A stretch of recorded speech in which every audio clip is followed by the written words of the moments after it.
Hello जय हिंद बच्चों, एक बार फिर से स्वागत है आप सभी का आपके अपने यूट्यूब चैनल प्रतिभा क्लासेज पर। आज हम लोग बात करने वाले हैं फिजिक्स के मॉडल पेपर थर्ड की। इसके पहले हमने आपको दो मॉडल पेपर दिए हैं जिनको आपने ठीक तरीके से उम्मीद करते हैं देखा होगा, है ना। और हम ये भी आशा करते हैं कि आपने उससे कुछ सीखा भी होगा, है ना। तो चलिए शुरू करते हैं थर्ड मॉडल पेपर और कोशिश करते हैं कि एग्जाम के टाइम तक आपको इतने मॉडल पेपर दे दिए जाएं कि आप सिर्फ उन्हीं क्लासों को देख करके अपने पेपर को बीट कर सकते हैं, है ना। तो फर्स्ट ऑफ सबसे पहले 6 ऑब्जेक्टिव पढ़ते हैं, जैसा कि आपको पहले से ही पता है। यानी क्वेश्चन होंगे 6 पहले सेशन में और हर क्वेश्चन 1 नंबर का, ठीक है ना। तो पहला क्वेश्चन कह रहा है निम्न में से किस मीटर का प्रतिरोध उच्चतम होता है। तो आपने शायद पढ़ा होगा एक आदर्श वोल्ट मीटर का जो अपना प्रतिरोध होता है वो अनंत होता है ना। और एक आदर्श अमीटर का जो प्रतिरोध होता है वो 0 होता है, शून्य होता है ना। तो ऑप्शन में हम किसे ढूंढने वाले हैं? वोल्ट मीटर को। तो ऑप्शन सुन लीजिए, पहला अमीटर है जो कि नहीं हो सकता, सेकंड ऑप्शन वोल्ट मीटर है जो कि हो सकता है, थर्ड ऑप्शन है गैल्वेनोमीटर, फोर्थ ऑप्शन है मिलियमीटर। मतलब ना तो गैल्वेनोमीटर होगा, ना ही मिलियमीटर होगा, ना ही अमीटर होगा, क्योंकि ये सब तीनों धारा मापी यंत्र हैं। हमें वोल्टेज मापी को टिक करना है ना। इसका मतलब जो आंसर होगा इसका सेकंड ऑप्शन होगा वोल्ट मीटर। चलिए आगे बात करते हैं क्वेश्चन नंबर 2 की। चुंबकीय फ्लक्स का क्या मात्रक है? ऑप्शन है वेबर पर मीटर स्क्वायर, टेस्ला, वेबर और वेबर इनटू मीटर। तो चुंबकीय फ्लक्स है ना, चुंबकीय फ्लक्स को हम लोग लिखते हैं फाई से। कैसे लिखते हैं? फाई से। और फाई बराबर सूत्र होता है बी ए कॉस थीटा। तो यूनिट लिखने के लिए हम बी ए का इस्तेमाल कर सकते हैं, जहां पर जो बी का यूनिट होता है वो होता है वेबर पर मीटर स्क्वायर, वेबर प्रति मीटर स्क्वायर। और ये एरिया है तो इसका एरिया का मात्रक होता है मीटर स्क्वायर, है ना। तो मीटर स्क्वायर से मीटर स्क्वायर कैंसिल हो जाएगा, तो इसका जो आंसर बचेगा वो बचेगा वेबर। उम्मीद करता हूं किसी बच्चे को यहां तक कोई दिक्कत नहीं होगी। तो इसका जो करेक्ट आंसर होगा वो वेबर होगा। ठीक, आगे बात करते हैं क्वेश्चन नंबर गा की। ये न्यूमेरिकल फॉर्म में है। कह रहा 600 फेरों वाली एक चालक कुंडली का प्रेरकत्व दे रखा 108 मिली हेनरी है। इसी प्रकार की एक दूसरी 500 फेरों वाली कुंडली का स्वप्रेरकत्व क्या होगा, है ना। तो चलिए इसको देखते हैं। ये गा नंबर सवाल है। कह रहा है 600 फेरों वाली एक चालक कुंडली का प्रेरकत्व दे रखा है। फेरे दे रखे, हम इनको काउंट कर लेते हैं N1 से, क्योंकि 2 बार दे रखे हैं। 600 फेरे है ना, फेरों का कोई यूनिट नहीं होता तो हमने सीधा 600 मार्क कर दिया है। कह रहा है कुंडली का प्रेरकत्व 108 मिली हेनरी। प्रेरकत्व को हम L से लिखते हैं, चूंकि N1 कुंडली के लिए, N1 फेरों के लिए तो इसे L1 लिख लेंगे। क्या लिख लेंगे? L1। और L1 की वैल्यू सवाल में है 108 मिली हेनरी, ठीक है ना। आगे कह रहा है दूसरी कुंडली जिसमें 500 फेरे हैं, मतलब N2 बराबर 500 है। और आपसे कह रहा है कि उस कुंडली में L2 बता दीजिए कितना होगा, है ना। मजेदार सवाल है। एक नंबर का, इसका मतलब 1 लाइनर होना चाहिए। तो आपको एक रिलेशन का फार्मूला पढ़ाया गया होगा।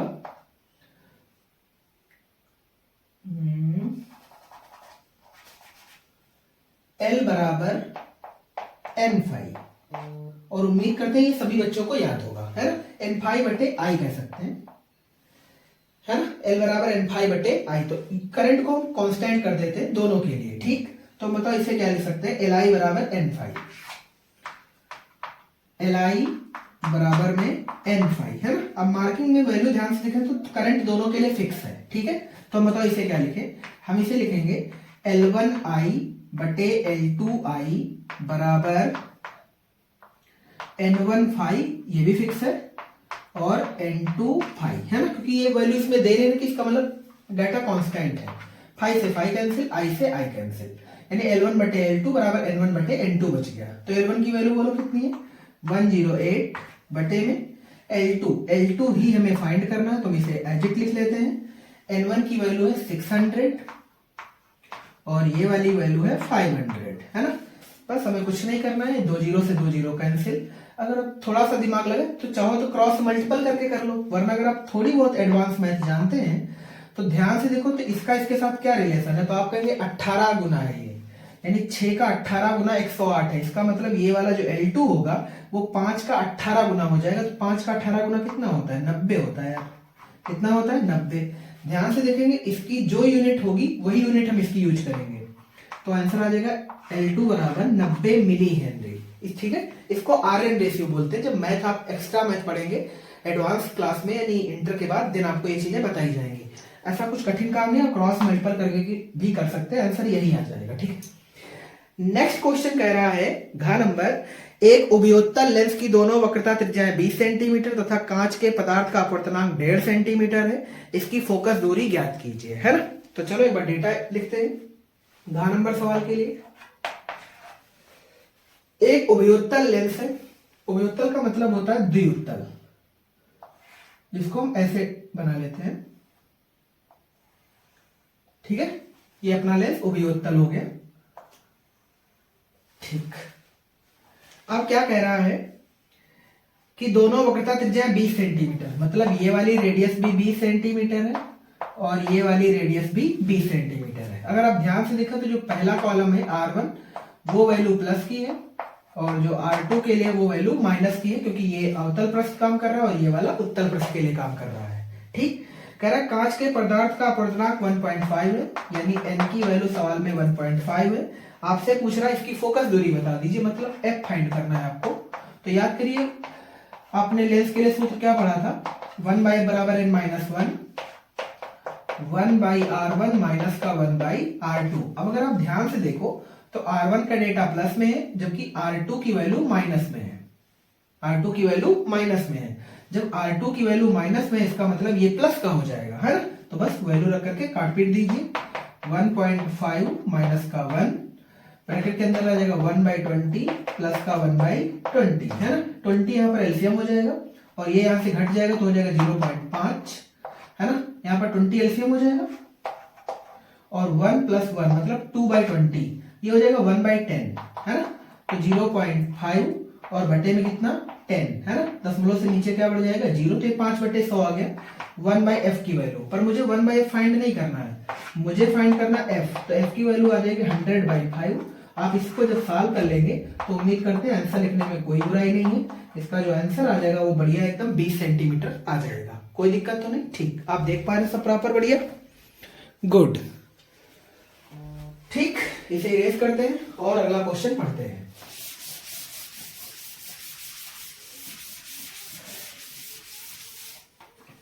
नेक्स्ट कह रहा है प्रकाश द्वारा धातुओं से उत्सर्जित इलेक्ट्रॉनों को क्या कहते हैं। तो उम्मीद करते हैं आपको पिछले जो 2 वीडियो मॉडल पेपर कराए गए थे, अगर आप वो देख करके क्लास देख रहे हैं तो यकीन करिए आपको कुछ क्वेश्चन हमने पहले भी बताया था, अगर आप लगातार 3-4 मॉडल पेपर सॉल्व करते हैं तो आप हर बार पाएंगे कि क्वेश्चन रिपीट हो रहा है। ठीक है ना।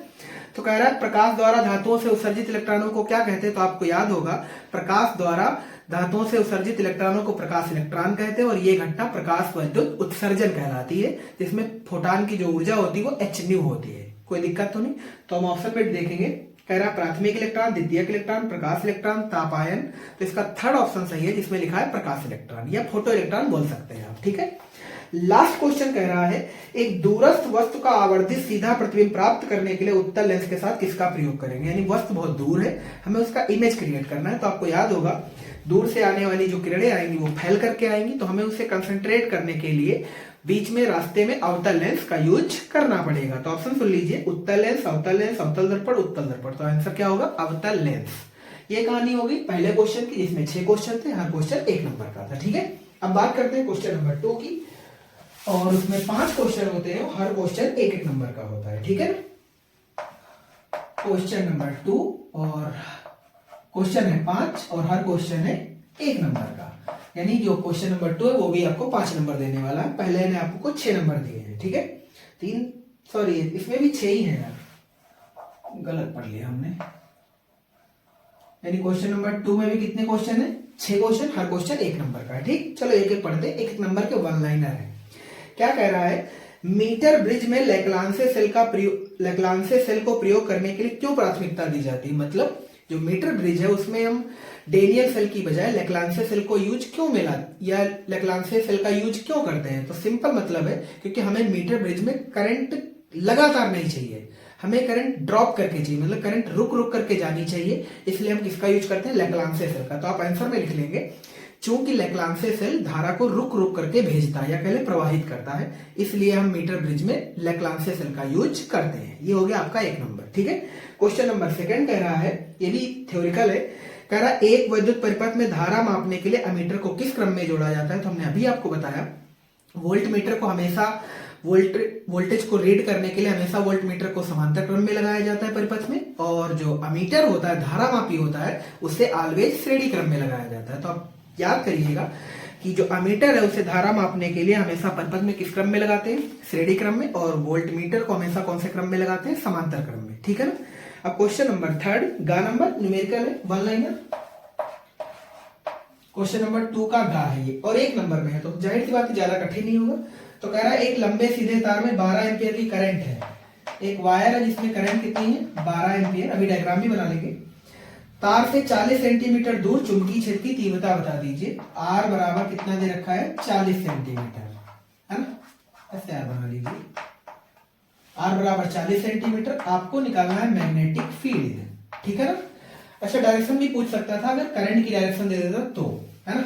अब कह रहा है करंट वायर में, तो हमने वायर में करंट ले लिया और ये वैल्यू आई मान ली, ये वैल्यू आर मान ली। इस पॉइंट को हमने पी नाम दे दिया। आपको यहाँ पर मैग्नेटिक फील्ड बतानी है। अगर हम करंट की डायरेक्शन बोल देते तो एक बात तो कंफर्म है कि मैग्नेटिक फील्ड यहाँ पर अंदर है, क्योंकि आपको हमने मैग्नेटिक फील्ड के न्यूमेरिकल कराए थे तो आपको डायरेक्शन लिखना सिखाया था, है ना। करंट ऊपर, मैग्नेटिक फील्ड उधर, तो जिधर ये हथेली होती है अंगुलियां जिधर करली होती है वही मैग्नेटिक फील्ड की डायरेक्शन है। यानी हमने जो ये रेड कलर से यूज किया वो मैग्नेटिक फील्ड का डायरेक्शन है। बी के लिए फार्मूला क्या लिखते हैं, तो आपको याद होगा वायर के कारण μ0I/2πr, है ना।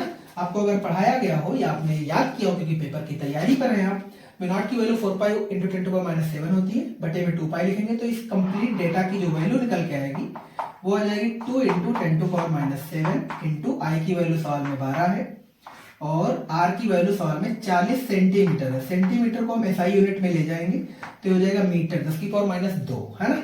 अब जो कट सकता है काट दीजिएगा, ये आ जाएगा 20, है ना। तो ध्यान से देखेंगे। अगर हम इसको 120 थोड़ी देर के लिए मान लें तो ये 6 बार चला जाता, चूंकि 120 ये था नहीं इसलिए हमने इसको लिख दिया 0.6। ये -2 ऊपर जाएगा प्लस का 2 हो जाएगा, इसका मतलब -7 के से प्लस का 2 निकल जाएगा तो ये वैल्यू -5 बच जाएगी। इसका मतलब जो अपना आंसर आएगा वो आ जाएगा 0.6 × 10⁻⁵ टेस्ला के फॉर्म में। इसके और भी यूनिट होते हैं आपको याद होंगे, वेबर पर मीटर स्क्वायर जो कि पीछे बोला था। एक और स्टैंडर्ड मात्रक है SI यूनिट का, वो है न्यूटन प्रति एम्पियर इंटू मीटर, न्यूटन प्रति एम्पियर इंटू मीटर। ये कहानी 1 नंबर की है, ठीक है। आगे बढ़ते हैं और अगले में भी न्यूमेरिकल 1 नंबर के, यानी अगले चारों क्वेश्चन 1-1 नंबर के न्यूमेरिकल है। इसलिए बार बार हमेशा क्लास में हम कहते हैं कि फिजिक्स में न्यूमेरिकल पर भयंकर फोकस करिए। ये इकलौती ऐसी चीज है जो तुम्हें अकेले पास कराने की दम रखती है अगर आप न्यूमेरिकल करना जानते हैं, समझना गया। यानी अगर आपकी थ्योरी पर अच्छी पकड़ है और आप फिजिक्स में पेपर में सिर्फ न्यूमेरिकल करके आते हो तो यकीन करिए आप 40-45 नंबर तो न्यूमेरिकल से उठा सकते हैं, ठीक है। अब कह रहा है घा नंबर में एक सवाल है, 14 ग्राम शुद्ध 6C14 14 ग्राम कार्बन, और ये कार्बन का ध्यान से देखो तो समस्थानिक है 6C14, है ना, ये रेडियो एक्टिव होता है। आगे कह रहा में कितने इलेक्ट्रॉन, प्रोटॉन व न्यूट्रॉन है, यानी 14 ग्राम 6C14 में कितने इलेक्ट्रॉन, प्रोटॉन व न्यूट्रॉन है, ठीक है ना, ये सवाल है। यानी इस चीज में आपको फाइंड करना है 14 ग्राम कार्बन में कितने इलेक्ट्रॉन है, कितने प्रोटॉन है, कितने न्यूट्रॉन है, यानी इन तीनों के नंबर बताने हैं आपको। एक चीज और ब्रैकेट में दे रखी, अगर वो ना भी दे रखी होती तो भी इसे तुम्हें याद रखना पड़ेगा, और वो है आवोगाड्रो नंबर, जिसे सिंपली हम Na से लिख लेते हैं और इसकी न्यूमेरिकल से वैल्यू हर बच्चे को याद होगी। 6.02 तक भी लिख सकते हैं, हाँ इसमें 3 तक लिखा है तो उतना ही लिख लीजिए। यानी पेपर में जो कांस्टेंट दे रखे उन्हें आप याद करके जाइएगा। इंटू 10⁻23 परमाणु ग्राम प्रति मोल, सॉरी प्रति ग्राम मोल, ये इसका यूनिट है, ठीक है ना। तो ये इतना सवाल आपको कह रहा है और ये 1 नंबर का है। पूछ रहा है इलेक्ट्रॉन, प्रोटॉन और न्यूट्रॉन के नंबर बता दीजिए। तो सबसे पहले आप इतने में बताओ कितने इलेक्ट्रॉन, कितने प्रोटॉन, कितने न्यूट्रॉन है। तो उम्मीद करते हैं आपने ये चीज तो पढ़ी होगी कभी ना कभी। ZXA हमने कंपलसरी फार्मूला लिखा है, जिसमें जो Z होता है वो एटॉमिक नंबर होता है। याद रखना, हम पेपर को सिर्फ सॉल्व नहीं कर रहे हैं, हम पेपर का पूरी तरह से पोस्टमार्टम भी कर रहे हैं, है ना। x क्या है, एनी एलिमेंट, मतलब कोई भी एलिमेंट हो सकता है जो 118 आपने पढ़े होंगे, और जो a है वो एटॉमिक वेट है या मास नंबर भी कह सकते हैं। ठीक है ना, ये कहानी है इस सिंपली सिस्टम की, और इसको हम इससे रिप्लेस कर सकते हैं। इसका मतलब है कि इसका एटॉमिक नंबर 6 है। ठीक है, और हम यहाँ से कुछ फार्मूले लिख देते हैं, क्योंकि कुछ बच्चों ने शायद ना पढ़े हों, तो हम चाहते हैं कि आप इस क्लास को ही देख करके एग्जाम को बीट कर जाए, है ना। हम सिर्फ पेपर पास कराना मेरा पर्पज नहीं है ना, सीखिए कुछ। जेड बराबर ई बराबर पी। आगे है, इस ए के लिए अपने पास फार्मूला होता है पी प्लस एन। ठीक है, इसका मतलब ये हुआ कि अगर किसी एलिमेंट में अपने को जेड आता है, उसका मतलब हमें इलेक्ट्रॉन आते हैं, प्रोटॉन आते हैं। तो एक बात तो कंफर्म हो गई कि इस कार्बन में 6C14 में 6 इलेक्ट्रॉन व 6 प्रोटॉन तथा 8 न्यूट्रॉन है। उम्मीद करते हैं ये लाइन सभी के भेजे में चमक गई होगी, क्योंकि Z बराबर E बराबर P, मतलब जितना Z उतने E उतने ही P है। तो ये बात तो कंफर्म हो गई, 6 इलेक्ट्रॉन 6 प्रोटॉन हो गए। अब इस 14 से 6 घटा दीजिए तो आपको न्यूट्रॉन के नंबर पता चल जाएंगे। A से हमने P निकाल दिया तो आंसर N का आ गया। N की वैल्यू कितनी आ गई, 8 न्यूट्रॉन। ठीक है, पर मुझे सिर्फ इसके अगर बताइए 14 ग्राम ना लिखा होता और इतनी चीज का बताना होता तो हम आराम से बता देते इतना है सब कुछ। पर क्वेश्चन है कि 14 ग्राम में बताइए कि कितने इलेक्ट्रॉन, कितने प्रोटॉन, कितने न्यूट्रॉन है ना। तो हम नीचे लिखेंगे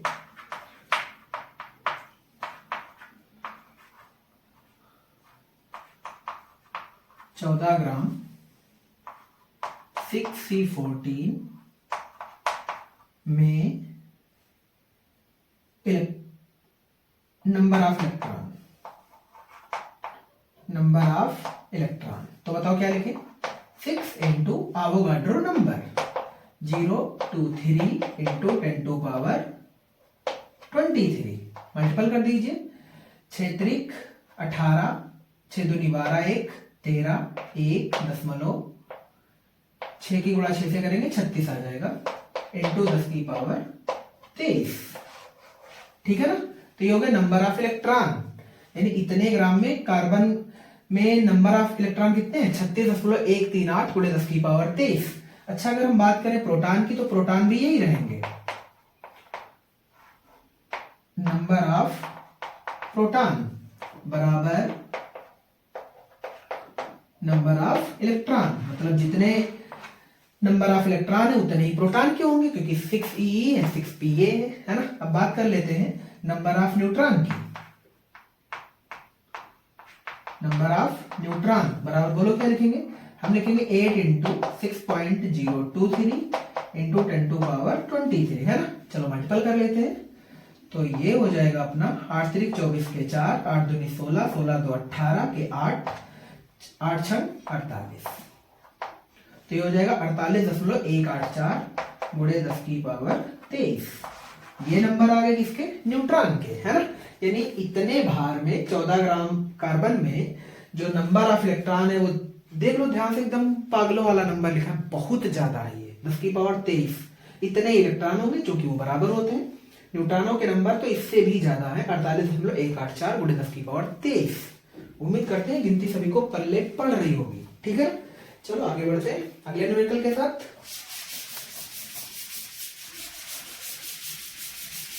याद रखना, आपको लगाने के लिए टाइम लग रहा है, वरना शायद हमारे लिए इतना कठिन काम नहीं है ये। अब बात कर लेते हैं अंगा की, है ना।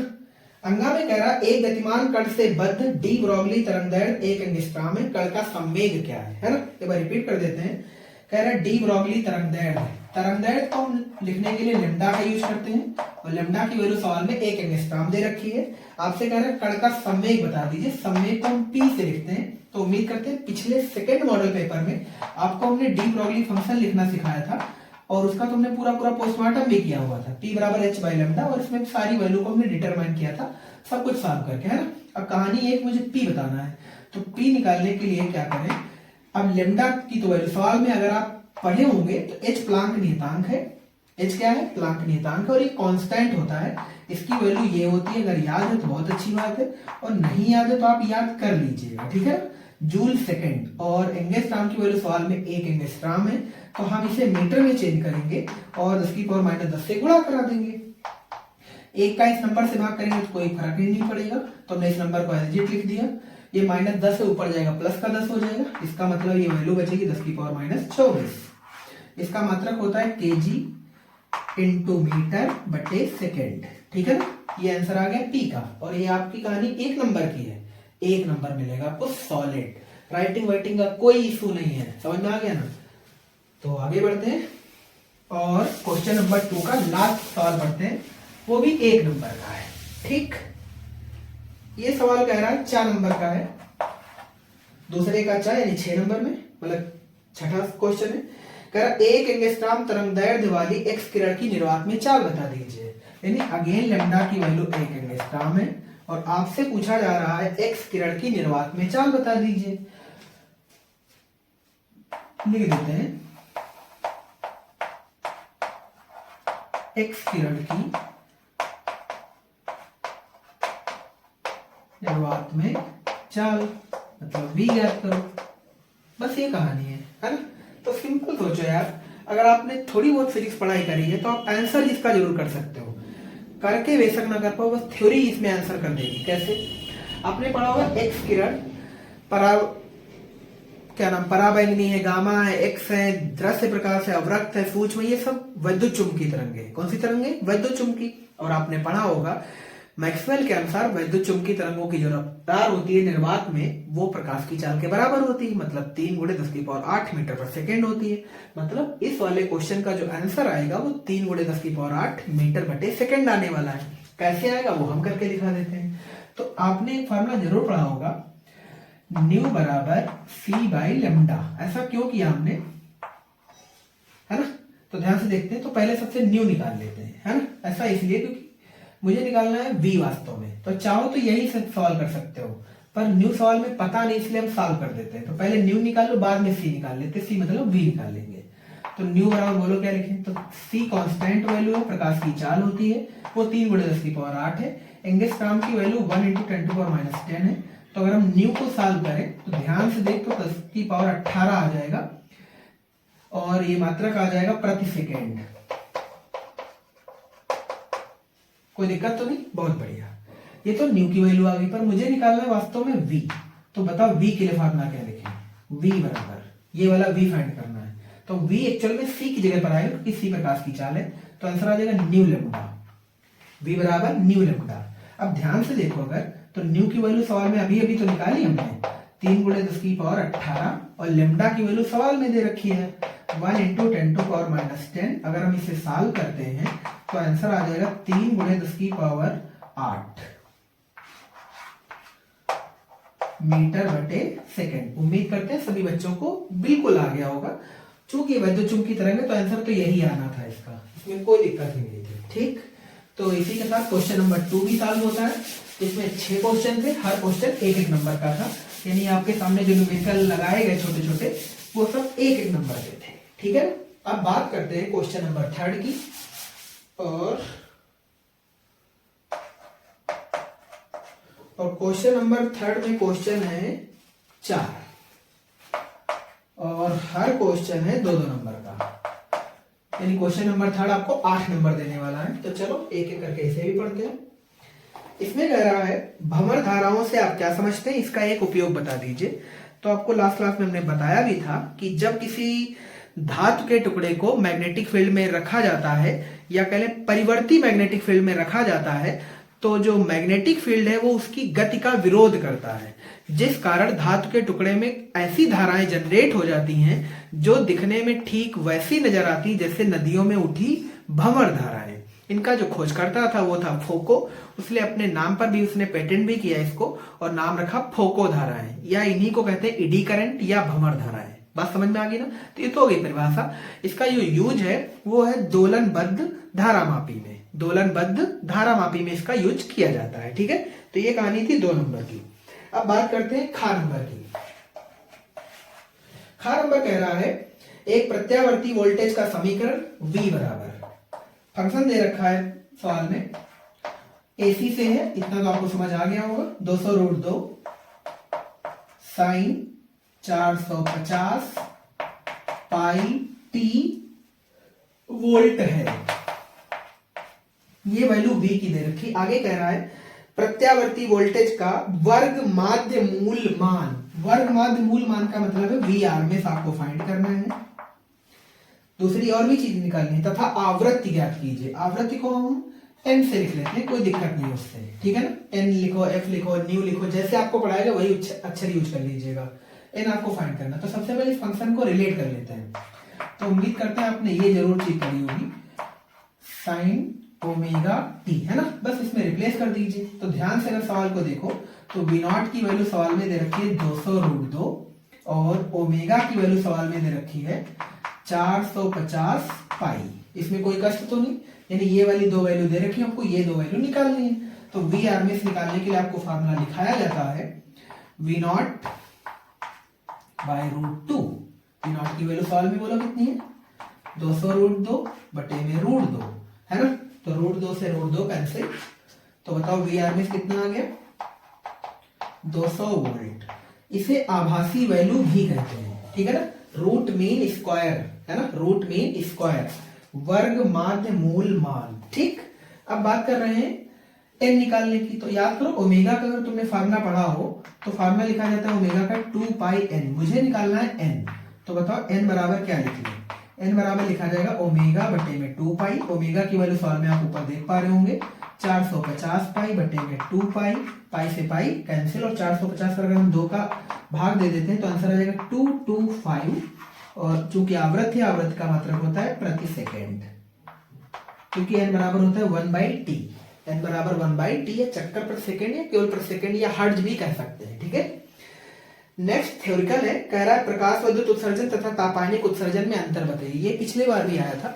तो प्रकाश विद्युत उत्सर्जन का मतलब होता है जब धातुओं से इलेक्ट्रॉनों का उत्सर्जन प्रकाशिक ऊर्जा द्वारा हो तो इसे बोलते हैं प्रकाश विद्युत उत्सर्जन। और सब जब यही घटना किसी ऊष्मा द्वारा होता है, ऊष्मी ऊर्जा द्वारा होती है, तब हम इसको बोलते हैं तापायनिक उत्सर्जन। बात बहुत सिंपल है। मान ले अगर ये धातु का पृष्ठ होता है, यानी ये जो बोर्ड है वो धातु का अगर होता, लोहे का चादर होता, तो अगर हम इस पर प्रकाश गिराते, सनलाइट गिराते, तो इससे इलेक्ट्रॉनों का उत्सर्जन होने लगता। और इस प्रकार इलेक्ट्रॉनों के उत्सर्जन को हम बोलते हैं प्रकाश विद्युत उत्सर्जन। उसमें जो इलेक्ट्रॉन निकलते हैं हम उन्हें फोटो इलेक्ट्रॉन बोल देते हैं। बहुत बढ़िया। अगर हम इसी धातु के पृष्ठ पर ऊष्मी ऊर्जा गिराते, जैसे मान लो हीट करते इसको, तो भी तो इलेक्ट्रॉन बाहर निकलने लगते। और इस प्रकार इलेक्ट्रॉन बाहर निकलने को हम कहते हैं तापायनिक उत्सर्जन। क्या बोलते हैं, तापायनिक उत्सर्जन। और इसमें जो इलेक्ट्रॉन निकलते हैं उन्हें हम तापायन कहते हैं। और ऐसा धातुओं में होता है। ऐसा किसमें होता है, धातुओं में। ऐसा इसलिए क्योंकि धातुओं के इलेक्ट्रॉन फ्री होते हैं। ये बात आपको खूब अच्छे से पढ़ाई जाती है कक्षा 10 से, ठीक है। चलिए आगे बढ़ते हैं। नेक्स्ट कह रहा है ध्रुवण के गुण से प्रकाश तरंगों की अनुप्रस्थ प्रवृत्ति कैसे प्रमाणित की जाती है। तो आपने कई सारे प्रयोग पढ़े होंगे, जैसे जिसमें दो गत्ते रखे जाते हैं फेस टू फेस, सामने आमने सामने, और उनमें छिद्र बना दिए जाते हैं और उन छिद्रों के जो अक्ष है उनको पैरेलल रखा जाता है, ताकि जब हम इधर से प्रकाश गिराएं तो उधर छिद्र से बराबर प्रकाश निकलना चाहिए, है ना। इसका सिंपल कॉन्सेप्ट ये है कि यहाँ पर जैसे मान लीजिए दो ऐसे प्रश्न रखे जाएंगे। इन क्रिस्टलों को नाम भी दे सकते हैं टूरमैलिन क्रिस्टल। एक धातु होती है, खनिज होता है टूरमैलिन क्रिस्टल, है ना। और इसको जब ऐसे रखते हैं तो मान लीजिए यहाँ इनमें छिद्र है, इस वाली फेस पर क्या है, छिद्र है। और जब हम इनको ऐसे रखेंगे दूसरे, इनकी अक्ष जो होंगी एक दूसरे के पैरेलल हो जाएंगी, समांतर हो जाएंगी। और जब हम बाहर से इधर प्रकाश डालेंगे तो दोनों से प्रकाश एकदम से गुजरेगा। अगर हम इधर आंख अपनी लगा करके बैठे हैं तो जिस पर प्रकाश गिराया जाता है इसको हम पोलराइजर बोलते हैं, और जिसके थ्रू प्रकाश निर्गत होता है उसे हम एनालाइजर बोलते हैं। ऐसा कुछ आपको पढ़ाया जाता है आपके सिलेबस में ध्रुवण वाली घटना में, है ना। तो टूरमैलिन क्रिस्टलों पर एक हम P1 मान लेते हैं, एक को P2 मान लेते हैं। और जब हम प्रकाश को उधर से गिराते हैं तो अगर इनकी अक्ष समांतर है तो प्रकाश एकदम से उधर गिर जाएगा, यानी निकल जाएगा बाहर, तो हम कहेंगे प्रकाश की तीव्रता अधिकतम है। अगर हम क्या करें, इस एनालाइजर को धीरे धीरे ऐसे घुमाते रहें तो रिजल्ट में उधर आपको मिलेगा कि प्रकाश की तीव्रता डिल हो रही है, मतलब डल हो रही है, मतलब कम पड़ रही है। और यही शो करता है कि प्रकाश अनुदैर्ध्य तरंग ना होकर के कौन सी तरंग है, अनुप्रस्थ तरंग है ना। ये एक्सपेरिमेंट है, आपको कराया जाता है आपकी क्लास में, ठीक है ना। पर मॉडल पेपर में इतना ज्यादा तमेला जमेला नहीं कर रहे हैं, ठीक। अब बात करते हैं इसके साथ अथवा में न्यूमेरिकल दे रखा है।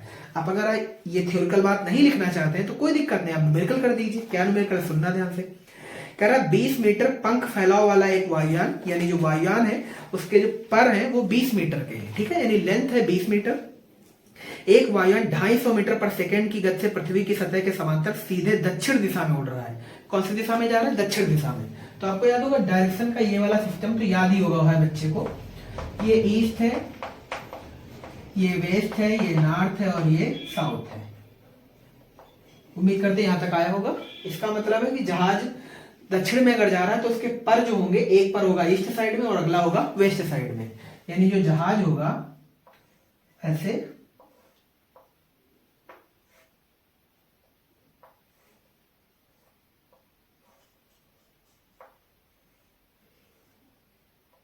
ऐसे, है ना।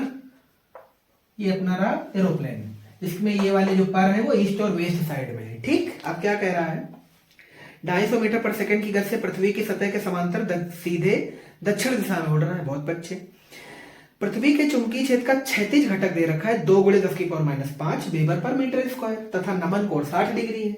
वायुयान के पंखों की नोकों के मध्य प्रेरित विद्युत वाहक बल की गणना कीजिए। 2 नंबर में दे रहा है। चलो एक बार डाटा लिखते हैं। 20 मीटर पंख फैला हुआ है, यानी L बराबर 20 मीटर दे रखा है। ठीक, और इस प्लेन की जो रफ्तार है वो 250 मीटर पर सेकेंड, यानी हर एक सेकंड में 250 मीटर की दूरी तय कर लेता है। ठीक, पृथ्वी के सतह के समांतर सीधे दक्षिण दिशा में उड़ रहा है, जो कि हमने डायरेक्शन में दिखाया हुआ है।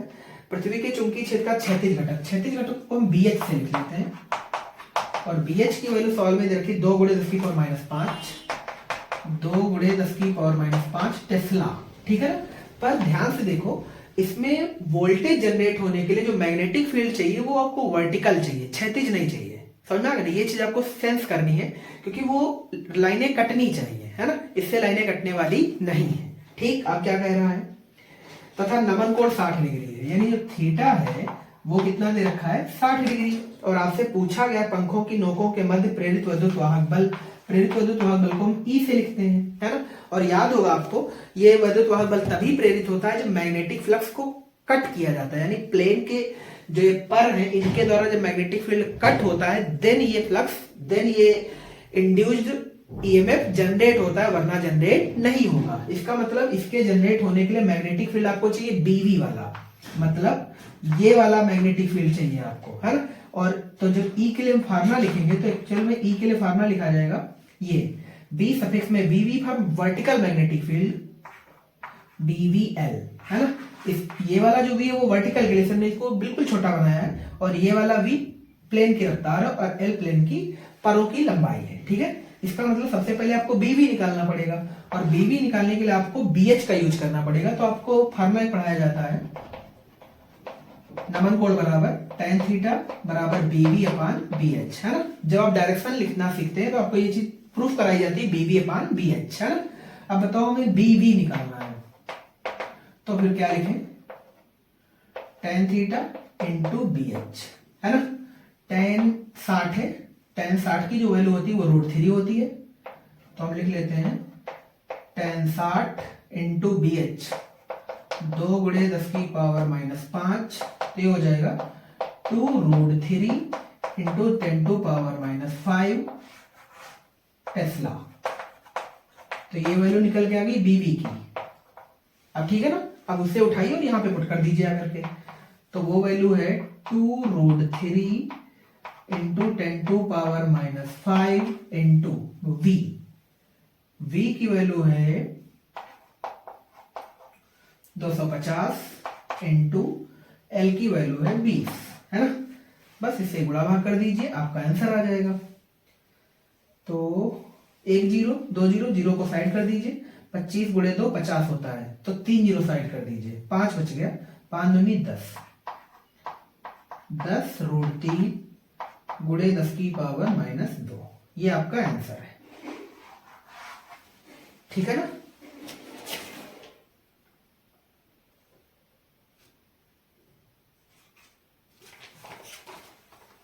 चेक कर लेना फिलहाल, अगर कोई गड़बड़ हो तो देख लेना। ठीक, अगर ये सही है तो आंसर वोल्ट में आ जाएगा।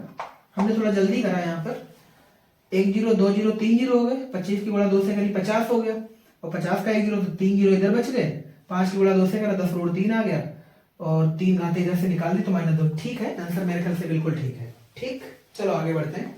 और इसी के साथ समाप्त होता है क्वेश्चन नंबर 3, और जिसमें 4 क्वेश्चन थे, हर क्वेश्चन 2-2 नंबर का था। अब शुरू होता है क्वेश्चन नंबर 4, और क्वेश्चन नंबर 4 में क्वेश्चन है 5 और हर क्वेश्चन है 3-3 नंबर का, ठीक है ना। चलो ये इरेज करें।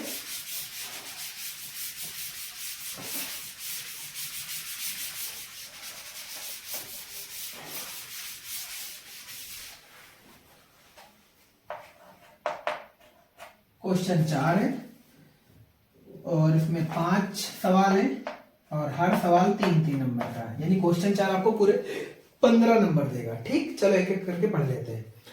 पहला थ्योरिकल है, चुंबकत्व का परमाणुवी मॉडल क्या है, इसके आधार पर प्रति चुंबकत्व की व्याख्या कीजिए। तो उम्मीद करते हैं आपने परमाणुवी मॉडल जरूर कभी ना कभी पढ़ा होगा कि जब हम किसी एटम की बात करते हैं, मतलब हम इतना तो सभी समझते हैं कि जो भी वस्तु है जिसमें मास है, जिसमें ऊर्जा है, वो सब एटम से मिलकर बनी है। किससे मिलकर बनी है? एटम से। और अगर हम एटम को सही से जानते हैं तो आपको ने पढ़ा होगा इसके सेंटर पर एक सघन क्षेत्र होता है। कैसा क्षेत्र? सघन क्षेत्र, जिसमें प्रोटॉन और न्यूट्रॉन रहते हैं। प्रोटॉन पे धनावेश, न्यूट्रॉन पर कोई चार्ज नहीं होता है। और इसके बाहर एक निश्चित कक्षाओं में इलेक्ट्रॉन चक्कर लगाते रहते हैं। तो हम केवल एक कक्षा बना रहे हैं समझाने के लिए, ठीक है। हालांकि इसमें बहुत सारी कक्षाएं हैं जिसमें एक्चुअल में चक्कर कौन लगा रहा है? इलेक्ट्रॉन, ठीक है ना, कुछ न्यू। ठीक, अच्छा, आप शायद ये जानते हैं या नहीं जानते, हम आपको बता दें, इस गति को कहते हैं परिभ्रमण गति। यानी इसके चारों ओर इलेक्ट्रॉन क्या कर रहा है? परिभ्रमण। और परिभ्रमण करने के साथ साथ इलेक्ट्रॉन ऐसे भी रोटेट करता है, इसको बोलते हैं स्पिन मोशन। अपनी अक्ष पर, मेरे ख्याल से लट्टू को तो चलते तुमने देखा होगा, अपनी अक्ष पर घूमता रहता है और साथ में परिभ्रमण गति भी कर रहा होता है। तो परिभ्रमण गति को बढ़ाने के लिए एक्चुअल में चक्रण गति का होना आवश्यक हो जाता है। तो इसका मतलब ये वाली जो रोटेशन है वो चक्रण मोशन है, स्पिन मोशन बोलते हैं इसको, ठीक है ना। ये चक्रण गति है और ये वाली जो गति है वो परिभ्रमण गति है। ठीक, अब इसका परमाणु मॉडल का इस चीज को समझ लेते हैं। क्वेश्चन एक बार रिपीट सुन लीजिए, चुंबकत्व का परमाणुवी मॉडल क्या है ना। तो चुंबकत्व के परमाणुवी मॉडल में हम इतना सभी जानते हैं कि जो भी पदार्थ है वो सब किससे मिलकर बने हैं? परमाणु। परमाणु मतलब एटम से। एटम में सघन क्षेत्र होता है जिसे नाभिक बोलते हैं, ये वाला जो हमने छोटा सा बनाया है। इसके हालांकि खोजकर्ता से यहाँ पर कोई लेना देना नहीं है। और इस नाभिक के चारों ओर एक निश्चित कक्षाओं में इलेक्ट्रॉन चक्कर लगाते रहते हैं। तो इसके ऐसे मोशन को हम परिभ्रमण गति, और इसका अपनी अक्ष पर खुद घूमना क्या कहलाता है? चक्रण गति। तो अगर तुम्हें चुंबकीय आघूर्ण के बारे में कुछ पता हो तो आपने पढ़ा होगा द्विध्रुव आघूर्ण के बारे में। एक चार्ज माइनस होता है और एक चार्ज प्लस होता है, पर उनके जो चार्ज होते हैं उनका मैग्नीट्यूड बराबर होता है। तो मेरे ख्याल से आपको याद होगा ये 1.6 इंटू 10⁻19 कूलम और ये माइनस का 1.6 इंटू 10⁻19 कूलम है ना। मतलब ये जो द्विध्रुव का काम करने लगता है और जब ये इसमें स्पिन करता है तो जो चुंबकीय द्विध्रुव आघूर्ण होता है वो जनरेट हो जाता है। क्या उत्पन्न हो जाता है? चुंबकीय द्विध्रुव आघूर्ण, है ना। और इसी के साथ इसका जो अधिकांश भाग है वो चक्रण गति से उत्पन्न हो जाएगा। ठीक, तो ये कहानी इसमें दे भी रखी है, हालांकि छोड़ो, बस जितना बताया बस इतना ही आपको याद रखना है। ये चुंबकत्व का परमाणुवी मॉडल है। ठीक, आगे इसने बोला है कि इसके आधार पर प्रतिचुंबकत्व की व्याख्या कीजिए। तो प्रतिचुंबकत्व की व्याख्या करने के लिए आपको सिंपल कुछ लाइनें याद रखनी है। हम उन पदार्थों को प्रतिचुंबकीय पदार्थ कहते हैं जिनके बाह्य कोश में जो इलेक्ट्रॉन होते हैं वो युग्मित पाए जाते हैं। कैसे पाए जाते हैं? युग्मित। जैसे मान लीजिए ये कोई कक्षा है, कोई भी हो सकती है, उसमें एक इलेक्ट्रॉन ऐसे हो और दूसरा इलेक्ट्रॉन ऐसे हो, मतलब वो युग्मित हो। तो इनकी जो चक्रण गति है तो एक दूसरे के विपरीत होगी और इन्हीं को हम कहते हैं प्रतिचुंबकीय पदार्थ जिनके बाह्य कोश में युग्मित इलेक्ट्रॉन पाए जाते हैं। ठीक है ना। और ये वे पदार्थ होते हैं जो जिन्हें चुंबकीय क्षेत्र में रखे जाने पर चुंबकीय क्षेत्र की विपरीत दिशा में थोड़ा सा चुंबकित हो जाते हैं, मतलब चुंबकीय क्षेत्र से हट जाते हैं। ठीक है ना। तो ये कहानी थी थ्योरिकल। अगला है बड़ा सा डेरिवेशन है, आपको बता देते हैं, फिलहाल करना आपको ही है। कह रहा 2 संधारित्र हैं जिनकी धारिताएं क्रमशः C1 व C2 और विभवांतर V1 व V2 हैं। विभव तक आवेशित कर जोड़ दिया जाता है। सिद्ध कीजिए कि जोड़ने पर जो ऊर्जा ह्रास होगा वो ये होगा। और उम्मीद करते हैं ये आपको पढ़ाया जरूर लगा होगा। ऊर्जा लॉस के लिए हाफ C1 C2 अपान C1 प्लस C2। आपने अगर थ्योरिकल वाली हमारी क्लासें नहीं देखी हैं तो उन्हें देख लीजिएगा, प्लेलिस्ट बनी हुई है इंटर फिजिक्स के नाम से, वहां पर ये सारे डेरिवेशन आपको वेल तरीके से कराए गए हैं। ठीक है ना। U बराबर हाफ C1 C2 अपन C1 प्लस C2 और इनटू में V1 माइनस बोलो V1 समथिंग V2 का होल स्क्वायर। और याद रखना सदैव ऊर्जा का लॉस ही होता है इसमें, यानी दो चालकों जब को आपस में जोड़ा जाता है तो सदैव ऊर्जा की क्या होती है, हानि, क्योंकि U का कंप्लीट आंसर प्लस आता है। ठीक है, इसको आप याद रख लीजिएगा। नेक्स्ट क्वेश्चन कह रहा है अपवाह वेग से आप क्या समझते हैं। तीन प्रतिरोध R1 R2 R3 समांतर क्रम में जुड़े हैं, इनका परिणामी प्रतिरोध क्या होगा निगमित कीजिए। तो एक थ्योरी दे रखी है और एक छोटा सा डेरिवेशन दे रखा है। तो सबसे पहले पूछ रहा है कि अपवाह वेग से आप क्या समझते हैं। तो मेरे ख्याल से आपको जरूर पढ़ाया गया होगा कि जो धातुओं के इलेक्ट्रॉन है वो रूम टेम्परेचर पर फ्री होते हैं। धातुओं के इलेक्ट्रॉन रूम टेम्परेचर पर फ्री होते हैं।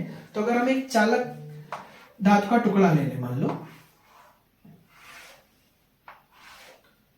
ठीक है, हमने एक ऐसे टुकड़ा बना लिया जिसमें अनुप्रस्थ काट का एरिया है।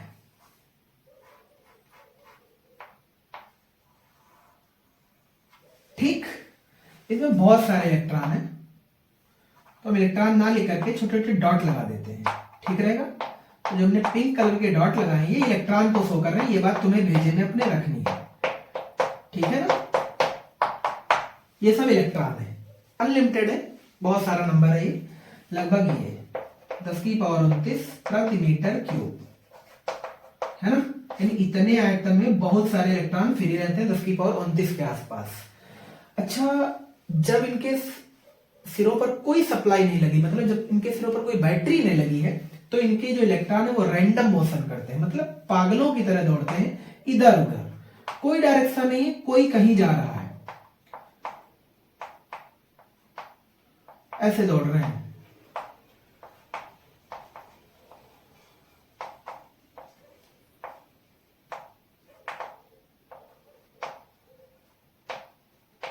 ये सब जो तीर लगा रहे हैं वो इलेक्ट्रॉनों के डायरेक्शन को दिखा रहे हैं, मतलब कोई भी इलेक्ट्रॉन कहीं भी चल जाएगा, कोई डायरेक्शन नहीं इनके लिए, और ये अच्छी खासी रफ्तार से चलते हैं। ये रफ्तार भी कुछ है 3 × 10⁴ मीटर पर सेकेंड के आसपास, पागलों की तरह दौड़ रहे हैं। अच्छा, क्या होगा अगर हम इनके सिरों के बीच एक बैटरी लगा दें, मतलब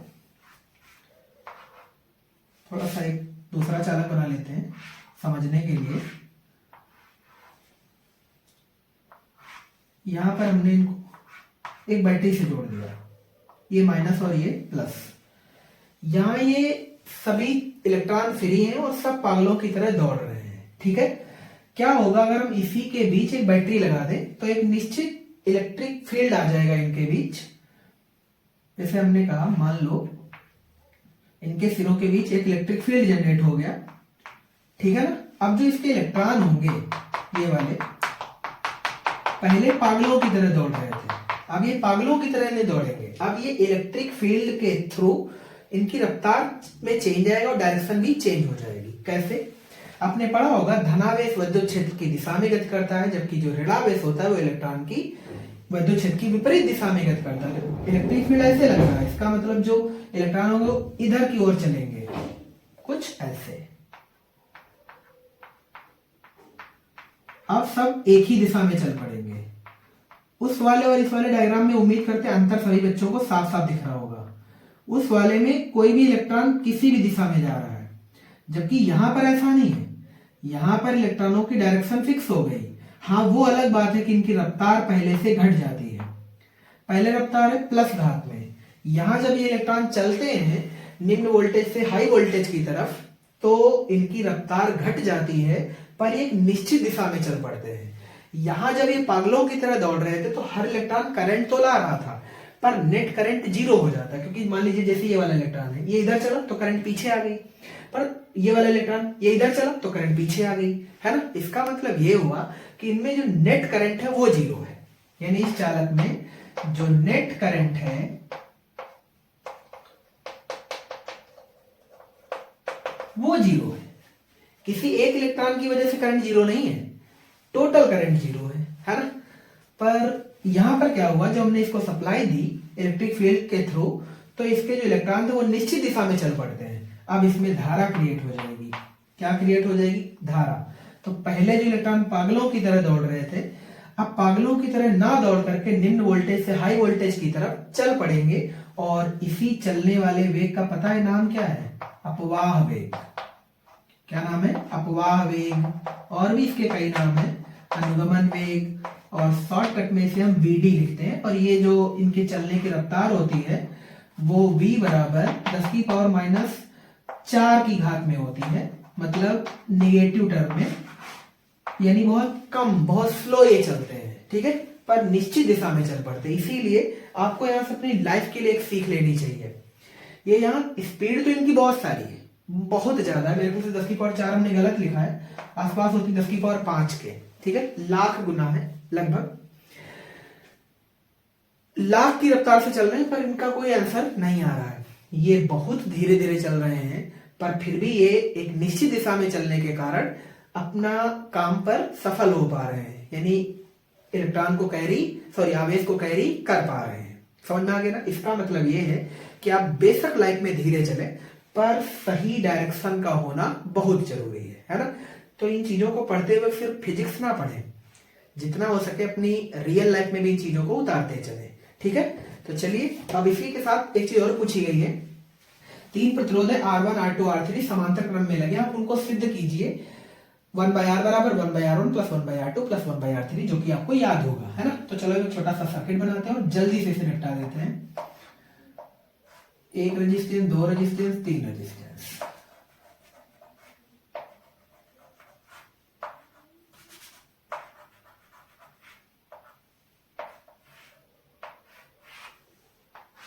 ये लगाई सप्लाई हमने, ये माइनस और ये प्लस।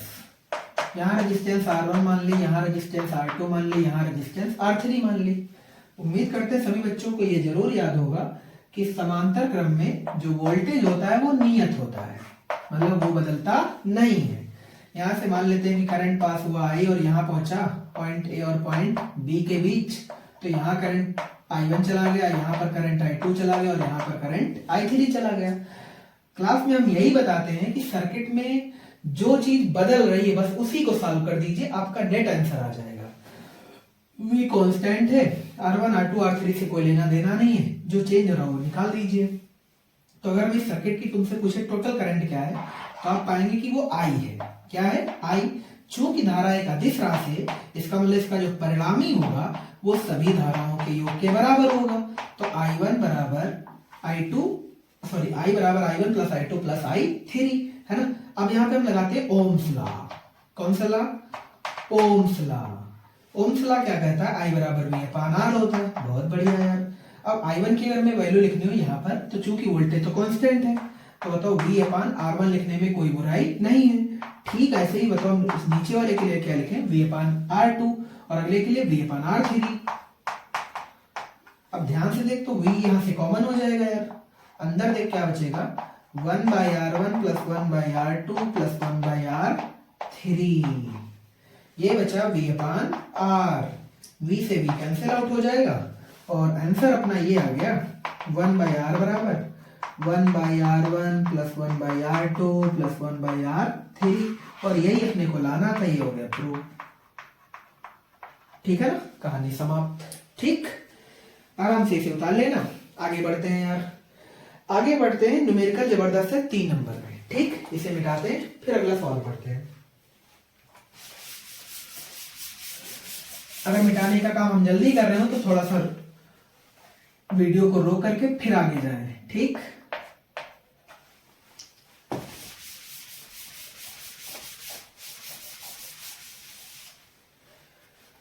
तीन नंबर में न्यूमेरिकल क्या कह रहा है? एक धारामापी में प्रति मिली एम्पियर धारा में 5 विभाजन का विक्षेप होता है। बहुत अच्छे। धारामापी का जो प्रतिरोध है वो 40 ओम है। यदि धारामापी में 2 ओम का शंट लगा दिया जाए तो धारामापी के पैमाने पर 50 विभाजन हो जाते हैं। तो यह धारामापी अधिकतम कितनी धारा माप सकेगा? तो चलो वैल्यू लिखते हैं एक बार। देखो, जो विभाजन वाले टर्म होते हैं उससे हम IG निकाल लेते हैं। क्या निकाल लेते हैं? IG।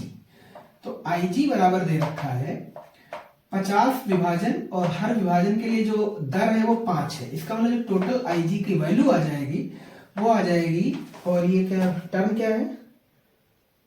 टर्म कुछ नहीं है, 5 विभाजन और 50 विभाजन। ठीक है, तो ये आ जाएगा 10, और एक्चुअल में इसका यूनिट भी होता है वो इसमें इसने नहीं दे रखा है, तो सवाल में थोड़ी सी गलती है। चूंकि आईजी के रूप में होता है तो ये करंट बहुत कम होती है, मतलब क्षणिक करंट होती है, ठीक है। तो एक्चुअल में ये होता है मिली एम्पियर। टोटल करंट कितनी थी 50 मिली एम्पियर, और इसके 5 विभाजन करने, इसका मतलब जो करंट आ जाएगी वो 10 मिली एम्पियर आ जाएगी। मतलब जो आईजी की वैल्यू आएगी वो 10 गुणे 10 की पावर -3 एम्पियर आएगी। ये मिली हमने अपने पास से नहीं लिखा, एक्चुअल में सवाल में था नहीं। सवाल का जो पैटर्न होता है वो मिली के रूप में ही होता है, क्योंकि ये बहुत करंट छोटी होती है, ठीक है। मिली और माइक्रो के रूप में होती है, इसलिए हमने अपने पास से मिली ऐड कर लिया है, क्योंकि आपको सवाल का तरीका चाहिए, है ना। आंसर से अभी कुछ खास लेना देना नहीं है आपका। आगे कह रहा है ये धारामापी में 2 ओम का शंट लगा दिया जाए और धारामापी का प्रतिरोध 40 ओम दे रखा है। धारामापी के प्रतिरोध को हम जी से लिखते हैं और जी की वैल्यू सवाल में 40 ओम है, और शंट लगाया गया है 2 ओम का, जिसको हम एस से डिनोट करते हैं, और ये वैल्यू है 2 ओम। तो आपसे पूछ रहा है धारामापी के पैमाने पर यदि 50 विभाजन है तो अधिकतम कितनी धारा माप सकेगा। अधिकतम धारा को हम आई से लिख लेते हैं, ठीक है ना। फार्मूला क्या यूज करते हैं, तो डायरेक्ट फार्मूले पर ये सवाल है। आई जी बराबर आई अपान में एस एस प्लस जी होता है, ठीक है ना। ये आपका रियल फार्मूला है, बस इसी फार्मूले को सॉल्व कर दीजिए। आई जी की वैल्यू बताओ कितनी है सवाल में। यहाँ आई जी की वैल्यू लिख रहे हैं 10 गुणे 10 की पावर -3 बराबर, आई तुम्हें फाइंड करना, तो आई को तो एडिट लिख लीजिए, और एस की वैल्यू है 2 और बटे में एस की वैल्यू है 2 और प्लस में 40, ठीक है ना। तो बताओ हम इसे क्या लिख सकते हैं, 40 2 42, और 42 को इधर ले आएंगे, तो 42 गुणे 10 गुणे 10 की पावर -3 बराबर में 2i। मुझे तो i फाइंड करना है, तो ये हो जाएगा 42 गुणे 10 गुणे 10 की पावर -3 बटे में कितना 2 से 42 काट दिया हमने, ये आ गया 21 इंटू 10 टू पावर -2।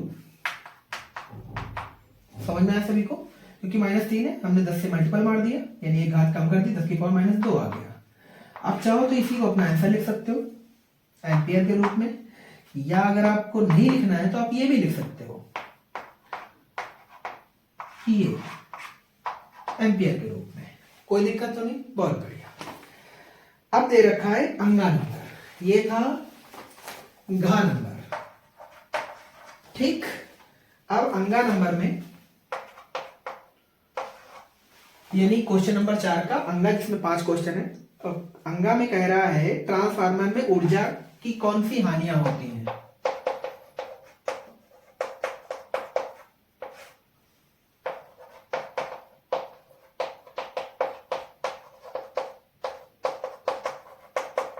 ट्रांसफार्मर में ऊर्जा हानियां, है ना। तो चलो इनको सिर्फ नाम लिख देते हैं, बाकी का काम आप कर लेना, ठीक है ना। कुछ 3-4 प्रकार की हानियां होती हैं, कौन कौन सी। एक तो होती है शैथिल्य हानि, एक तो होती है फ्लक्स हानि, एक होती है शैथिल्य हानि, फ्लक्स हानि, भंवर धाराओं में हानि,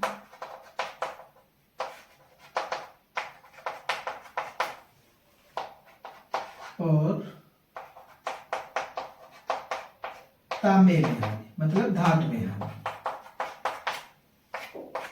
ठीक। ये सारी इसकी हानियां हैं। ट्रांसफार्मर में ऊर्जा हानि इतनी जगहों पर होती है, शैथिल्यहानि के रूप में, फ्लक्स हानि के रूप में, भंवर धाराओं के रूप में, और धातु में रूप, ठीक है ना।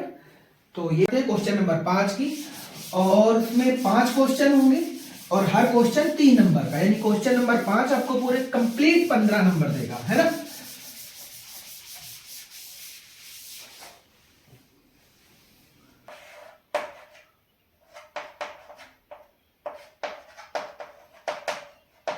युग्म उत्पादन। युग्म उत्पादन क्या है, जब कोई गामा किरण फोटान किसी धातु के पृष्ठ पर गिरता है तो उसकी संपूर्ण ऊर्जा किसी एक नाभिक द्वारा अवशोषित कर ली जाती है, और वो नाभिक उस फोटान की ऊर्जा का अवशोषण करके 2 एक इलेक्ट्रॉन और एक पॉजिट्रॉन की उत्पत्ति करता है। मतलब 2 कह सकते हैं तत्वों की उत्पत्ति करता है, जिसमें एक इलेक्ट्रॉन होता है और एक पॉजिट्रॉन होता है, और ये घटना क्या कहलाती है, युग्म उत्पादन है। चलो हम इसकी क्रिया भी लिख देते हैं। गामा किरण फोटान की जो ऊर्जा होती है वो h न्यू होती है, एरो -1 बीटा 0 प्लस प्लस का 1 बीटा 0। इसमें एक तरफ तो इलेक्ट्रॉन है और अगला पॉजिट्रॉन है। ठीक है, ये घटना कहलाती है युग्म उत्पादन। आगे इसने बोला है इलेक्ट्रॉन पॉजिट्रॉन युग्म उत्पादन के लिए गामा किरण फोटॉन की न्यूनतम ऊर्जा की गणना कीजिए। यानी इनके उत्पत्ति होने के लिए आपको गामा फोटॉन की ऊर्जा ज्ञात करनी पड़ेगी, मतलब इन्हीं की ऊर्जा ज्ञात कर लीजिए और इनकी ऊर्जा इस ऊर्जा के बराबर होगी। ज्ञात करने के लिए हम क्या करते हैं, हम सभी समझते हैं किसी भी पार्टिकल का जो रेस्ट मास होता है वो m नॉट होता है। कितना होता है? m नॉट, है ना। तो m नॉट बराबर इलेक्ट्रॉन का द्रव्यमान और पॉजिट्रॉन के द्रव्यमान बराबर होते हैं। यहां पे लिख देते हैं मास ऑफ इलेक्ट्रॉन बराबर मास ऑफ पॉजिट्रॉन इक्वल रहते हैं और इनकी जो वैल्यू है 9.1 इंटू 10⁻³ kg होती है। उम्मीद करते हैं हर बच्चे को ये याद होगा। तो जो m नॉट होगा, m नॉट की वैल्यू तो यही आ जाएगी 9.1 इंटू 10⁻³ kg, है ना। अब मुझे इसके ही तुल्य तो ऊर्जा निकालनी है, तो चलो इसके तुल्य ऊर्जा निकालते हैं। डेल्टा ई बराबर m not c square, m not into c square. m not की वैल्यू कितनी? 9.1 इंटू 10⁻³ इंटू 3 इंटू 10⁸ का होल स्क्वायर। आप चाहो तो यहाँ पर एक ही स्टेप में कर सकते हो। क्यों? क्योंकि इसमें पार्टिकल दो हैं, एक mass of electron and mass of proton, तो जोड़ करके भी आप आंसर कर सकते हैं। ठीक है, हम एक का करेंगे और दूसरे का डबल कर देंगे। ठीक, यानी टोटल ऊर्जा को डबल कर देंगे। तो मतलब इसे क्या लिख सकते हैं, एक ही बार में कर ले तो ध्यान तो 9 लिखा हुआ है ना, 9 की सीधा इधर गुणा मार लेते हैं। 9.9 गुणे 9 81, है ना। 81.9 आ गया इंटू ये घात हो गई 16 और ये हो गई 31, तो माइनस का बचेगा 15, है ना। ये आंसर हमारा आ गया जूल में। किस यूनिट में? जूल में। डेल्टा ई बराबर, पर हम चाहे तो इसे ईवी में भी बता सकते हैं। ईवी में बताने के लिए क्या करेंगे, इस वैल्यू को 81.9 गुणे 10⁻⁻15 बटे में 1.6 इंटू 10⁻⁻19, इस वैल्यू से हम भाग करेंगे तो ये जो यूनिट है जूल से वो चेंज होके चला जाएगा इलेक्ट्रॉन वोल्ट में, मतलब ईवी में। दशमलव से दशमलव कैंसिल। अब ध्यान से तो वैल्यू क्या आएगी, वैल्यू आ जाएगी 16×5 80, है ना। एक बच गया, 19 हो गया। 19 तो 16×1 16, 3 बच गया, है ना। 30 हो गया, 16 बच गया यहाँ पर 14, है ना, तो 140 हो गया। 16 9 144 होते हैं, 16 8 कर लीजिए, कोई दिक्कत तो नहीं। ठीक, गुणे ये माइनस ऊपर जाएगा प्लस का, प्लस 19 और ये -15 प्लस का 4। यहां तक समझ आया? बहुत बढ़िया। तो हो गया 51.18 गुणे 10⁴ ईवी। आप इसे चाहो तो ये लिख सकते हो 0.51 गुणे 10⁶ ईवी, है ना। ये वैल्यू आ गई डेल्टा ई बराबर किसी एक पार्टिकल की, चाहे वो इलेक्ट्रॉन की मान लो चाहे वो पॉजिट्रॉन की मान लो, पर हमें तो फोटॉन की चाहिए ना। इसका मतलब दोनों की ऊर्जा ऐड करनी पड़ेगी, तो जितनी ऊर्जा इलेक्ट्रॉन वाले की निकलेगी सेम उतनी ऊर्जा पॉजिट्रॉन की निकलेगी। इसका मतलब हम यहां पे लिखेंगे तुल्य ऊर्जा, तुल्य ऊर्जा बराबर energy of electron and energy of positron. 0.51 गुणे 10⁶ प्लस सेम ऊर्जा ये भी लिखी जाएगी। ये सब टोटल ईवी में है, ठीक है ना। तो 51 और 51 कितने होते हैं? 102। 2 अंक के बाद दशमलव लगाएंगे तो 1.02 आ जाएगा गुणे 10⁶ ईवी, क्योंकि घातें कॉमन हो जाएंगी। ई बराबर, है ना, यानी जो इस गामा किरण फोटॉन की ऊर्जा होगी वो 1.02 गुणे 10⁶ ईवी, या फिर ये लिख सकते हो आप 1.02 मेगा इलेक्ट्रॉन वोल्ट, है ना, क्योंकि मेगा बराबर 10⁶ ही होता है। तो आपने मेरे ख्याल से रट के ये वैल्यू पढ़ी होगी कि गामा किरण फोटॉन की जो ऊर्जा होती है वो 1.02 मेगा इलेक्ट्रॉन वोल्ट होती है। एक सवाल और इससे जबरदस्त बनता है, वो क्या है? वो ये है कि मान लो अगर हम ये कहें कि इस गामा फोटॉन की ऊर्जा 0.99 ईवी है, मान लो ऐसा एक सवाल दिया इस गामा किरण फोटॉन की ऊर्जा कितनी है 0.99 eV। पूछेगा क्या इससे युग्म उत्पादन की घटना संभव है, तो आप लिखेंगे संभव नहीं है। समझ में आया ना क्यों?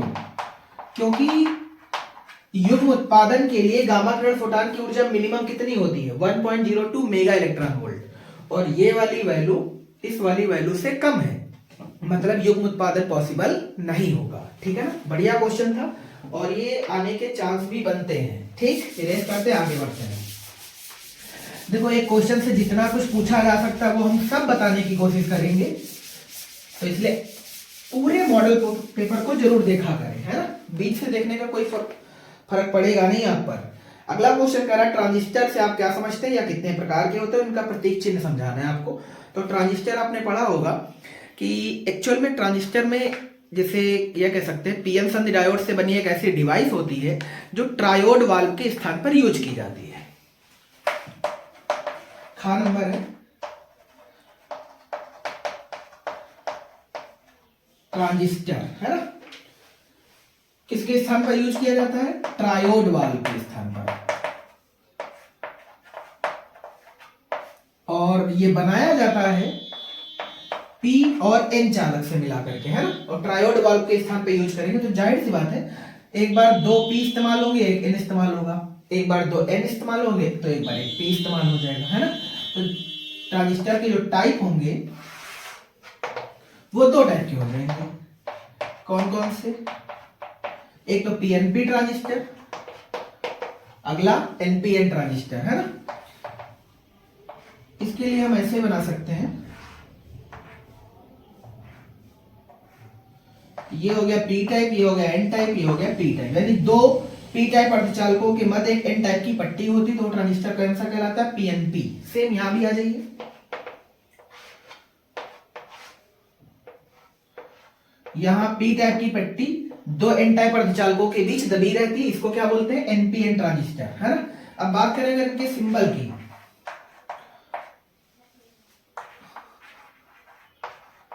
सिंबल लिखने के लिए आप इन सभी के नाम आने चाहिए आपको, है ना, तो चलो लिख देते हैं। इधर वाले को बोलते हैं कलेक्टर, आप चेंज कर लें। जो बीच में रहता है उसको बेस बोलते हैं, क्या बोलते हैं बेस। जो उधर रहेगा उसको इमीटर बोलते हैं, उत्सर्जक। ठीक है, जो नाम इधर लिखे सेम वही उधर लिखने हैं। ये कलेक्टर नाम है, इकट्ठा करने वाला, ये बेस है, ये उत्सर्जक है। ठीक है ना, इनके सिंबल देख लीजिएगा। ये बेस की हमने एक पट्टी बनाई,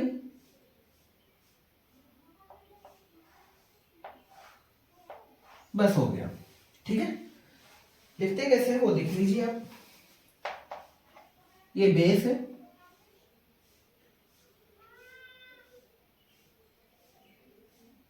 ये कलेक्टर है, ये ई है ना। पीएनपी में क्या होता है, धारा इससे एंटर करती है उत्सर्जक वाले से। यहां क्या होता है इसके ठीक उल्टा हो जाता है। ये आधार है,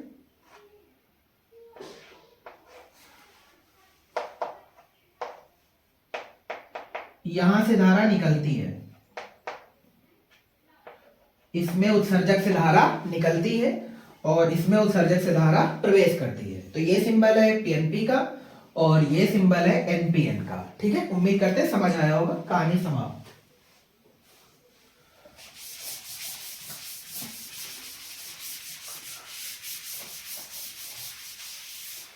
नेक्स्ट भाई, अगला क्वेश्चन कह रहा है हाइड्रोजन परमाणु की nवीं स्थायी कक्षा में इलेक्ट्रॉन की ऊर्जा का सूत्र लिखिए। इससे हाइड्रोजन परमाणु के प्रथम उत्तेजन विभव तथा आयनन विभव का मान ज्ञात कीजिए, है ना। गा नंबर सवाल है, क्या कह रहा है हाइड्रोजन परमाणु की nवीं स्थायी कक्षा में इलेक्ट्रॉन की ऊर्जा का सूत्र लिखिए। nवीं कक्षा के लिए लिखना है तो E सफिक्स में n बना दिया, है ना। इसके लिए सूत्र होता है -RHC बटे में n स्क्वायर EV के फॉर्म में होता है। तो आप चाहो तो इसे सॉल्व जब करते हैं तो आपको रटा रटा एक आंसर पड़ा होगा 13.6 n स्क्वायर EV। ये हो गया 9वीं कक्षा में ऊर्जा के लिए सूत्र, बस इतना ही लिखना था। आगे कह रहा है इससे हाइड्रोजन परमाणु के प्रथम उत्तेजन विभव। इस वाले फार्मूले से आपको क्या निकालना है, प्रथम उत्तेजन विभव। प्रथम उत्तेजन विभव निकालने के लिए एक सिंपल सा फार्मूला बता देते हैं जो एनर्जी से रिलेट करता है। वो क्या है, तो आपको विभव वाले चैप्टर में फार्मूला पढ़ाया जाता है K बराबर QV, है ना, यानी जो एनर्जी है वो QV के बराबर होती है, यानी चार्ज और वोल्टेज के, है ना। और मुझे विभव निकालने में ये वाला V ही तो फाइंड करना है। तो ध्यान से देखो, यहाँ पर जो एनर्जी है उसको E से लिखा गया है, मतलब ये हो गया कि प्रथम उत्तेजन विभव में जो इलेक्ट्रॉन होगा वो पहली कक्षा से दूसरी कक्षा में जाएगा और दूसरी कक्षा से पहली कक्षा में रिटर्न आ जाएगा, उसी को तुम प्रथम उत्तेजन विभव बोलेंगे। तो ध्यान से देखेंगे, हम इसे लिख सकते हैं V बराबर अगर हम इस K को E मान लें, है ना, तो हमारा फार्मूला जो होगा वो बन जाएगा, और यहाँ पे एक चीज और लिख देते हैं इलेक्ट्रॉन के लिए ताकि तुम्हें समझ आ जाए, क्योंकि हम Q की जगह पर अभी E लिखने वाले हैं। इलेक्ट्रॉन के लिए आपको प्रथम उत्तेजन विभव निकालना है, मुझे V की वैल्यू चाहिए, तो बताओ हम K की जगह पर क्या लिख ले, डेल्टा E बटे में E, ये अपनी कहानी है ना। यानी ओरिजिनल फार्मूला समझो ये है, जो कि इसी का फॉर्म लिखा हुआ है, बस समझने को इशारा चाहिए, है ना।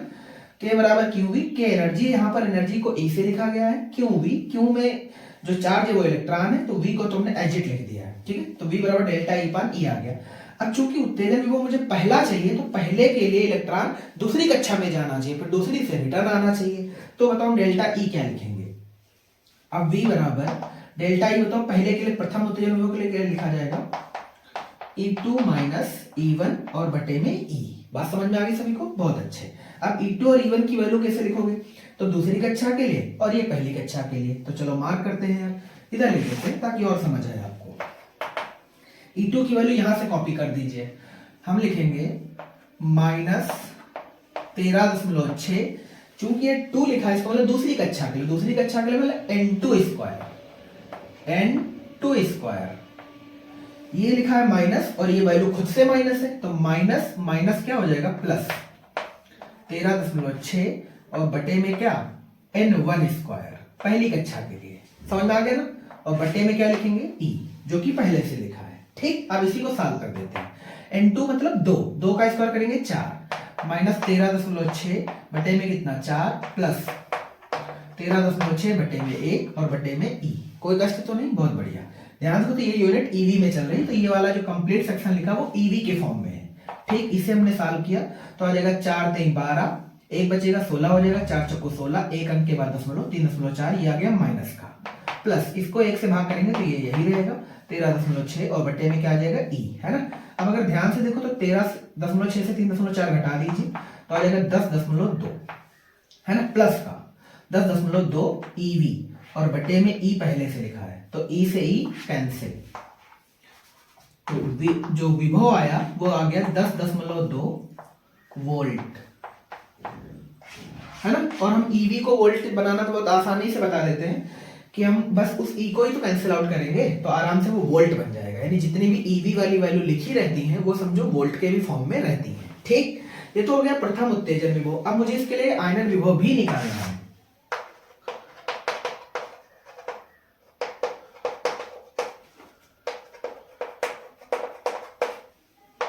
आयनन विभव में क्या होता है, इलेक्ट्रॉन इन्फिनिटी कक्षा से रिटर्न आता है ना। तो हम इसके लिए लिखेंगे E इनफाइनाइट माइनस E1, है ना, बराबर में क्या E, ठीक। अब ध्यान से देखो तो E इनफाइनाइट की वैल्यू कितनी हो जाएगी 0, माइनस E1 की जो वैल्यू होगी माइनस की 13.6 होगी पहली कक्षा के लिए, है ना। तो हम लिखेंगे माइनस, और देखो सूत्र में भी माइनस और इसकी खुद की वैल्यू भी माइनस, तो माइनस माइनस क्या हो जाएगा प्लस हो जाएगा, तो 13.6 और बटे में 1 का स्क्वायर, है ना, और बटे में क्या E, है ना। और ये वाली जो वैल्यू वो EV के फॉर्म में है, तो हम बताओ क्या लिखेंगे, इसको इससे भाग करेंगे तो यही तो रहेगा यार 13.6 EV और बटे में क्या E, तो E से E कैंसिल, तो जो आयनन विभव आएगा वो बोलो कितना आ जाएगा 13.6 वोल्ट। उम्मीद करते हैं सभी बच्चे को आया होगा, ठीक है। 3 नंबर में एकदम जबरदस्त सवाल और शानदार न्यूमेरिकल, ठीक। इसे रेस करते हुए आगे चलते हैं। स्क्रीन को रोक लीजिए, आराम से न्यूमेरिकल को सॉल्व करते हुए चलिए, है ना, ताकि एक कॉन्फिडेंस आपको मिलता रहे। कंप्लीट अगर 2 घंटे की क्लास आप देखते हैं तो यकीन करिए आप बहुत कुछ सीखेंगे। अगला कह रहा है सूर्य की ऊर्जा का क्या स्रोत है। ध्यान रखना,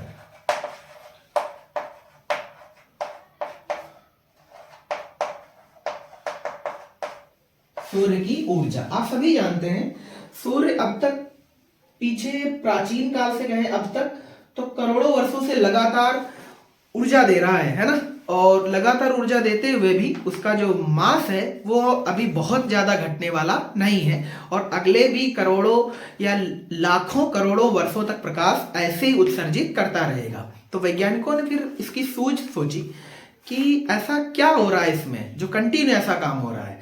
तो शुरुआत में वैज्ञानिक जब बहुत ज्यादा टेक्नोलॉजी नहीं थी तब उन्हें ये लगता था कि सब इसमें केमिकल रिएक्शन चल रही है और उन्हीं के द्वारा ऐसा हो रहा है, जबकि ऐसा पॉसिबल नहीं है। फिर एक वैज्ञानिक आता है 1939, अमेरिकन वैज्ञानिक है, नाम है बैथे। रिस्पेक्ट के साथ नाम लीजिए, आपको नंबर दिलाएगा। कौन सा नाम है? बैथे। बैथे ने बताया कि हाइड्रोजन की जो अपार ऊर्जा का स्रोत है वो छोटे छोटे नाभिक हैं जो जुड़ करके एक बड़े नाभिक में कन्वर्ट हो रहे हैं, और इस प्रक्रिया का नाम दिया जाता है नाभिकीय संलयन। और उम्मीद करते हैं ये नाम खूब सुना सुनाया होगा और सबने पढ़ा भी होगा, नाभिकीय संलयन, है ना। नाभिकीय संलयन में होता क्या है, आपने अगर नाभिकीय विखंडन पढ़ा होगा तो उसमें एक बड़ा नाभिक टूट करके 2 हल्के नाभिक में बदल जाता है, जबकि नाभिकीय संलयन में क्या होता है, तो छोटे छोटे नाभिक जुड़ करके बड़े नाभिक में कन्वर्ट होते हैं, है ना। इसमें जो ऊर्जा आती है अगर हम पार्टिकल वाइज लें तो नाभिकीय विखंडन से कम आती है, पर अगर मास वाइज ले लें तो नाभिकीय संलयन की ऊर्जा नाभिकीय विखंडन से कहीं ज्यादा आती है। ठीक, अब ये कहानी है क्या, तो बैथे ने कहा कि जो सूर्य की ऊर्जा का स्रोत है वो कौन सी अभिक्रिया है, नाभिकीय संलयन। और नाभिकीय संलयन ये एक स्टेप में नहीं होती है, ये कई स्टेप में होती है। उसने ये बताया कि जो 4 हाइड्रोजन नाभिक हैं या प्रोटॉन हैं वो एक ही बार में जुड़ करके हाइड्रोजन नाभिक का निर्माण नहीं करते हैं, बल्कि कई स्टेप में या कह लें 4 स्टेप में जुड़ करके हीलियम नाभिक का निर्माण करते हैं। और इसमें जो कार्बन होता है वो उत्प्रेरक का कार्य करता है। क्या का काम करता है? उत्प्रेरक का, इसलिए उसने इसका नाम भी रखा कार्बन चक्र। क्या नाम रखा? कार्बन चक्र, है ना। तो हमने आपको याद होगा पिछले मॉडल पेपर में क्वेश्चन आया था तो हमने इसकी सारी अपक्रियाएं बुक से देख करके लिखी भी थी। आज हम केवल उसकी फाइनल अपक्रिया लिखेंगे और उससे जो एनर्जी का उत्सर्जन होता है उसे डिनोट करेंगे, है ना। तो 4 हाइड्रोजन नाभिक, है ना, 1H1 plus 1H1 plus 1H1 plus 1H1। हम इसको एक ही स्टेप में लिख रहे हैं, ये बात समझनी है आपको। और जो बनने वाला एलिमेंट है वो है अपना 2He4 मतलब हीलियम प्लस 2 प्लस का 1 बीटा 0 मतलब 2 पॉजिट्रॉन प्लस गामा मतलब जिसे आप एनर्जी बोलते हैं। और ये वाली जो एनर्जी उसका जो मैग्नीट्यूड है वो भी फिक्स है, 24.7 mega electron volt. 24.7 mega electron volt, ये कंप्लीट ऊर्जा इससे उत्सर्जित होती है। जबकि हर एक 1 बीटा 0 की जो ऊर्जा है वो 1 मेगा इलेक्ट्रॉन वोल्ट होती है। तो ये 2 है तो टोटल ऊर्जा हो जाएगी 2 मेगा इलेक्ट्रॉन वोल्ट। जब ये ऊर्जा 2 मेगा इलेक्ट्रॉन वोल्ट, ये 24.7 मेगा इलेक्ट्रॉन वोल्ट, तो जो कुल एनर्जी होती है 4 प्रोटॉनों के जुड़ने से वो कितनी जनरेट हो जाती है? 26.7 मेगा इलेक्ट्रॉन वोल्ट। ये आपको याद रखना पड़ेगा। यानी 4 प्रोटॉन कह लो चाहे 4 हाइड्रोजन नाभिक जुड़ते हैं, जब एक हीलियम नाभिक बनता है तो टोटल ऊर्जा का उत्सर्जन कितना हो जाता है? 26.7 मेगा इलेक्ट्रॉन वोल्ट।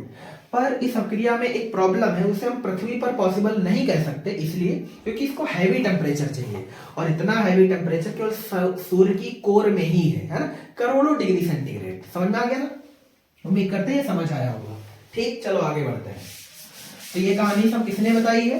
बैथे, 1939, है ना। इसके पहले वैज्ञानिकों को ऐसा लगता था कि सब रासायनिक अपक्रियाओं के द्वारा हो रहा है, जबकि ऐसा नहीं है। ठीक, अब बात करते हैं इसके अंगा नंबर क्वेश्चन की। रदरफोर्ड, ये भी नाम बड़ा इंपॉर्टेंट है पेपर के लिए। रदरफोर्ड का परमाणु मॉडल, है ना।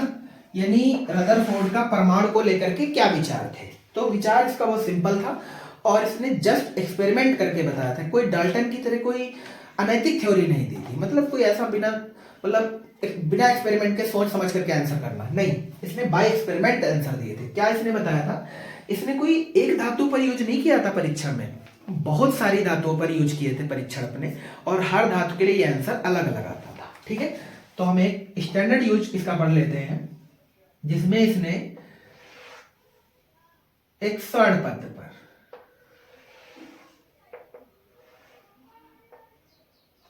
है ना, स्वर्ण पत्र है ये,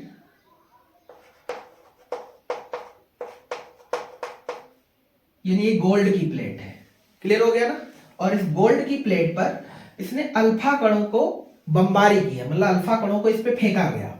तो हम एक बात तो सभी समझते हैं, इसमें कुछ ना कुछ धनावेश विद्यमान था। हालांकि इसकी चर्चा उस बंदे को नहीं की तब, क्योंकि यही तो चीज चेक करनी थी मुझे एक्सपेरिमेंट से। तो अल्फा कणों की बमबारी की गई और रिजल्ट में क्या क्या नोट किया गया वो चीज हम बताते हैं आपको।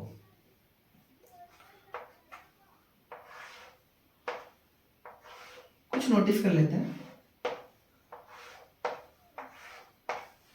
ये जो पार्टिकल है वो अल्फा है, समझ में आ गया नहीं।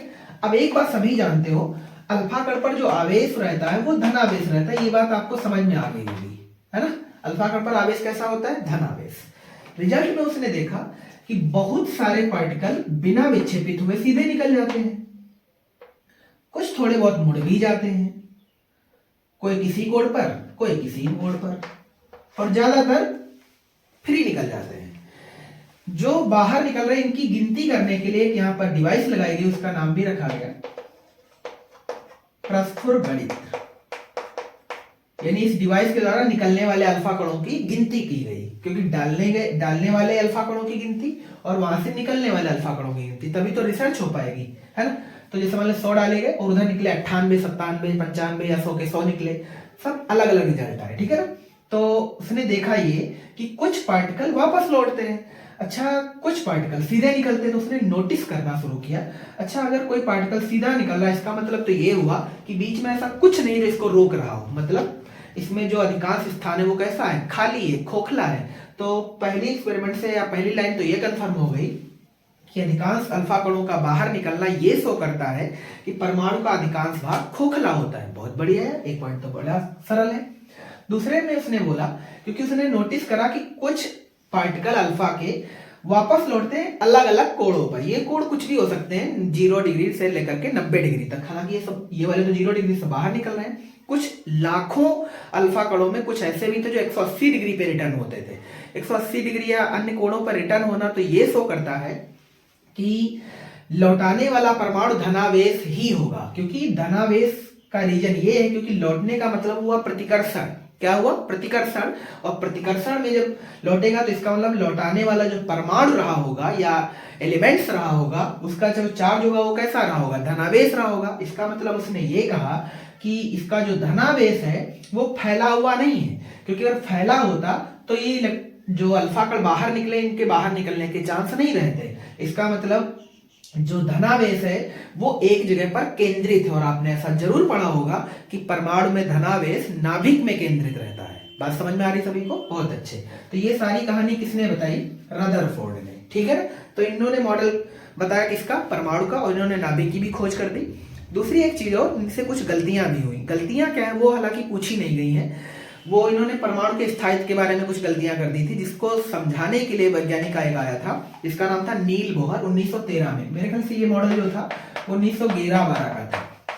यानी जो परमाणु का रदरफोर्ड मॉडल था वो सन 1911-12 में था, और नील बोहर ने उसमें जो शुद्धिकरण किया था प्लांक के क्वांटम सिद्धांत का यूज करके वो 1913 में आया था, जो हमने पिछले मॉडल पेपर में उस पर बात भी की थी, ठीक है। तो ये कहानी थी क्वेश्चन नंबर 5 के अंगा के रदरफोर्ड पर के परमाणु मॉडल की। अब बात करते हैं इसके लास्ट ने इसका अथवा की, यानी इसी का अथवा, 5वां ही क्वेश्चन है ये। अथवा में कह रहा है एक्स किरण के 5 उपयोग बता दीजिए, कुल ना के उपयोग बताने हैं, तो शायद ये वाला चैप्टर है भी नहीं। एक्स किरण के उपयोग, तो उपयोग बहुत बेसिक है, जैसे आपने कभी ना कभी एक्सरा जरूर करवाया होगा। तो कह सकते हैं हड्डी की टूट फूट पता करने में, हड्डी की टूट फूट पता करने में, है ना, क्योंकि ये पावरफुल विद्युत तरंग है जो हड्डियों की इमेज ले सकती है ना, हड्डी की टूट फूट पता करने में। और बॉडी में जैसे गोली लगी हो, कारतूस लगा हो,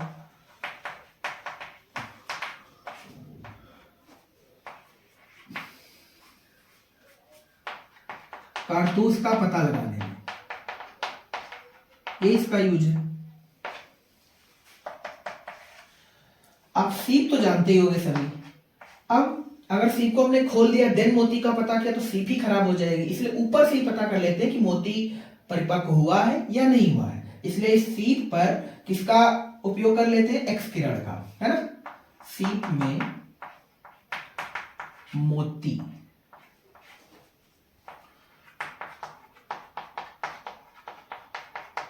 का पता लगाने में, ठीक है।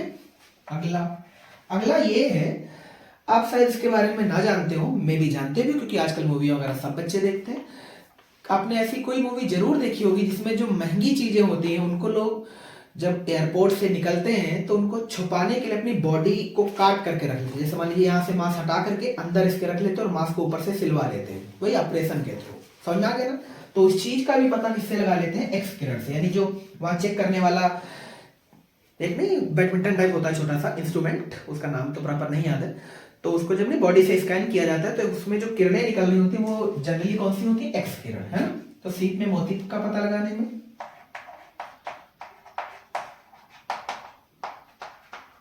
बॉडी में रखे किसी पदार्थ का पता लगाने में, यानी अगर आप कोई अफीम चरस गांजा वगैरह भर के तो नहीं ले जा रहे हैं, का पता लगाने में, ठीक है ना।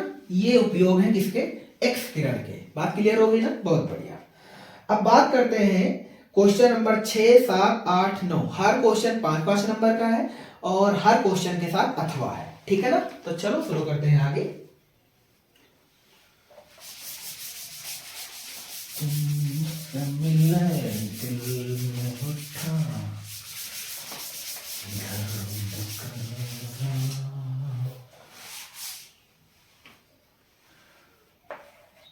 क्वेश्चन 6 कितने नंबर देगा, 5।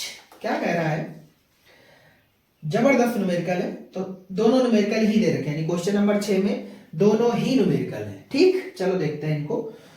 तो पहला वाला जो न्यूमेरिकल है वो क्यूब में दे रखा है और कैपेसिटेंस जुड़ी है क्यूब में, है ना। तो क्यूब बनाते हैं पहले तो।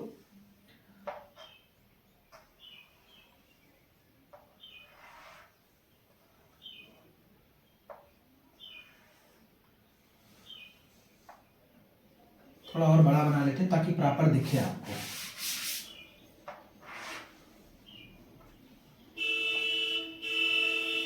ठीक, साइडें बराबर है लगभग।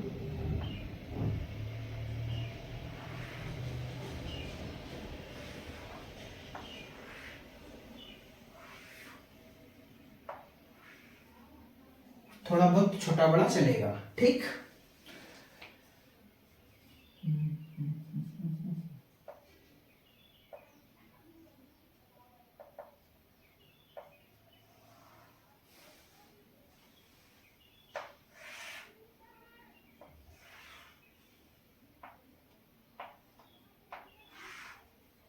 ठीक, साइडों को मिला देते हैं।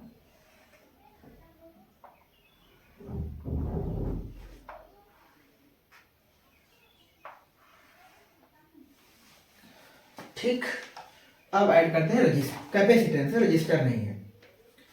दो एंड दे रखे हैं यानी बैटरी लगाने के लिए, इनके नाम भी दे रखे हैं। इस वाले एंड का नाम आर है, इस वाले का नाम पी है, ठीक। अब जोड़ते हैं कैपेसिटेंस। नाम किसी का नहीं लिखा और ये लिखा है कि सभी भुजाएं सी हैं। एक कैपेसिटर यहां लगा हुआ है, एक यहां लगा हुआ है, एक यहां लगा हुआ है, एक यहां है, इस साइड में हो गया तो एक इस साइड में होगा, एक इस साइड में होगा, एक यहां होगा, एक यहां है, एक इस वाले वायर में है और एक इस वाले वायर में। कोई छूटा तो नहीं, बहुत बढ़िया, ठीक है ना। तो जितने भी कैपेसिटर लगे हैं सबका मैग्नीट्यूड सेम है, मतलब सभी सी कैपेसिटर है। और ये अच्छा है कि मैग्नीट्यूड सेम है ताकि कैलकुलेशन इजी रहेगा, है ना, वरना पकाऊ सवाल है। आपको दिखने में जितना ये कठिन लग रहा है तो यकीन मानिए उतना ही सरल है। ठीक, अभी बताते हैं कैसे। अब सवाल सुन लीजिएगा। कह रहा है संलग्न चित्र में एक घन की प्रत्येक भुजा में, घन है तो जाहिर सी बात है सभी साइडें सेम होंगी, और यहाँ अगर सेम साइडें ना भी होती तो हमें साइड की लंबाई से कोई लेना देना नहीं है। ठीक, भुजा में सी संधारित्र, सी धारिता का संधारित्र लगा है, बिंदु P तथा R के मध्य तुल्य धारिता बता दीजिए। ये बिंदु P और ये बिंदु R है। अगर आप समझ रहे हो तो एक्चुअल में यहाँ से बैटरी लगी हुई है, सप्लाई, समझ में आ रहा है सभी को, बहुत अच्छे। अब ध्यान से अगर तुम नोटिस करो इस चीज को तो क्या क्या समझ पा रहे हैं। जैसे मान लीजिए ये वाला एक पॉइंट है, कुछ नाम दे दे, ये A दिया हमने, ये B दिया, ये C दिया, ये D दिया, ये E दिया और ये F दिया। ठीक है ना। अब तुम ध्यान से नोटिस करो तो ये वाला कैपेसिटर, ये वाला कैपेसिटर, ये वाला कैपेसिटर का एंडिंग पॉइंट P है ना। इसका मतलब ये तीनों के तीनों कौन से हो गए, समांतर क्रम में। कौन से क्रम में, समांतर। बहुत अच्छे, इधर आ जाओ। अगर तीन आपको इधर मिले तो 100% इधर भी तीन मिलने वाले हैं। एक तो ये FR के बीच, ER के बीच और DR के बीच, ये तीनों आपस में कौन से क्रम में, श्रेणी। अब बचे कितने, 6, 1 2 3 4 5 6, है ना। ये 6 के 6 आपस में कौन से क्रम में है, समांतर क्रम में। यानी बस सेटअप बहुत सिंपल है। क्या, उसको हम इस डायग्राम को एक सरल डायग्राम से रिप्लेस कर देते हैं। डायग्राम कुछ ऐसा दिखेगा, छोटा सा बना लेते हैं।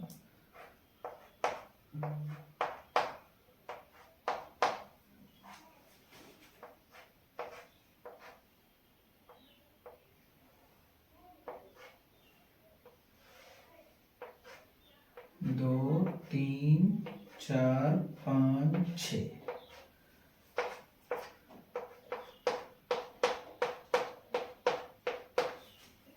सबको ऐड कर लेते हैं।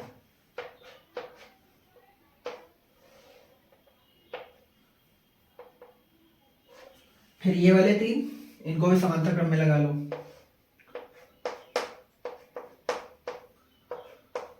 तुम दिल की धड़कन में, हो गया ना ये। ठीक, अब ध्यान से देखो तो सबके मैग्नीट्यूड C है,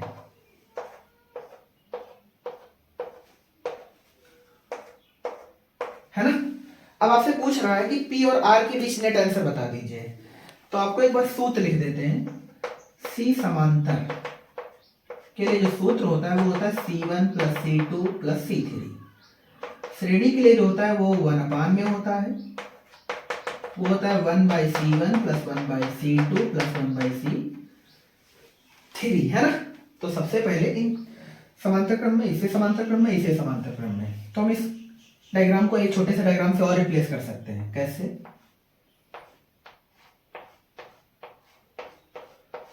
ये पॉइंट P, ये पॉइंट R। तुम ध्यान से देखो, अगर ये तीनों को समांतर क्रम में जोड़ेंगे तो आंसर यहाँ 3C आ जाएगा।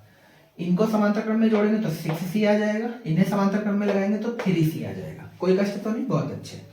अब मुझे यहाँ पर ध्यान को, सर्किट हो गया श्रेणी क्रम में। कौन से क्रम में, श्रेणी क्रम में।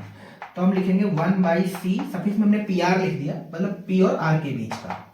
तो ये 1/3C आ गया, प्लस 1/6C आ गया, प्लस 1/3C आ गया। एलसीएम बोलो तो 6C मिल जाएगा। इसका इस पर भाग लगाएंगे तो 2 आ जाएगा, ये 1 आ जाएगा, ये 2 आ जाएगा। ठीक है ना। तो ये आ गया 1/CPR के रूप में। मुझे लिखना है CPR। मुझे 1/C नहीं चाहिए था, मुझे C चाहिए था, है ना। ये PR तो हमने पॉइंटों के नाम लिख दिए हैं, तो बताओ क्या हो जाएगा ये 6C 2 4 1 5, है ना। तो आंसर आपका यही है। चाहो तो आप इसे ये लिख सकते हो 1.2C, है ना। और अगर ये यूनिट फैरेड थी तो फैरेड हो जाएगा ये। ठीक है ना, दिख पा रहा आप सभी को, गुड। अगर ये यूनिट माइक्रोफैरेड थी तो माइक्रोफैरेड हो जाएगा, फैरेड थी तो फैरेड हो, क्योंकि यूनिट दे नहीं रखा तो हमने अपने पास से फैरेड लिख दिया। ठीक है, तो CPR का जो P और R के बीच आंसर आएगा वो कितना आ जाएगा 1.2C, है ना। अब अच्छा, सेम यही कॉन्सेप्ट आपको रेजिस्टेंस में भी देखने को मिल सकता है। तो डायग्राम तो ऐसे ही रिप्लेस हो जाएगा, बस सिस्टम बदल जाएगा। कैसे? जब ये समांतर क्रम में होगा तो ये आंसर 1/c करके लग जाएगा, यानी जो हमने यहाँ पर 3c लिखा वो 3c नहीं बचेगा, है ना, c/3 करके आ जाएगा, c/6 करके आ जाएगा, c/3 करके आ जाएगा। देन हम जोड़ेंगे श्रेणी क्रम में, तो हम इस वाले फार्मूले का यूज कर लेते हैं, क्योंकि वहाँ फार्मूले रिवर्स चलते हैं, है ना। इसे इरेज कर लेना। 5 नंबर का सवाल है, 5 नंबर का। तो सोचो एक बार, सिस्टम अगर तुम्हें सही समझ आ गया, यकीन करिए आप आंसर में कभी पीछे नहीं रहेंगे, और बोर्ड में तो कतई पीछे नहीं रहने वाले, है ना। एक इम्पैक्ट पड़ता है अगर आप सर्किट को चेंज करना दिखा देते हैं एग्जामिनर को, वो आपको देखते देखते नंबर दे देगा। बात समझ में आ गई ना, है ना। तो चलिए आगे बढ़ते हैं। अब बात करते हैं क्वेश्चन नंबर 5 के अथवा की, और इसमें भी न्यूमेरिकल है। तो कोशिश करना पेपर में जो 5 नंबर में न्यूमेरिकल आते हैं, अगर तुम्हें थोड़ा बहुत भी सेंस आ रहा हो तो यकीन मानना उसी को करना। तुम क्वेश्चन नंबर 6 का अथवा, ठीक, इसमें भी न्यूमेरिकल दे रखा है 5 नंबर का। क्या कह रहा है? तो पहले सर्किट बना देते हैं, तो सर्किट बनाने में टाइम चला जाता है।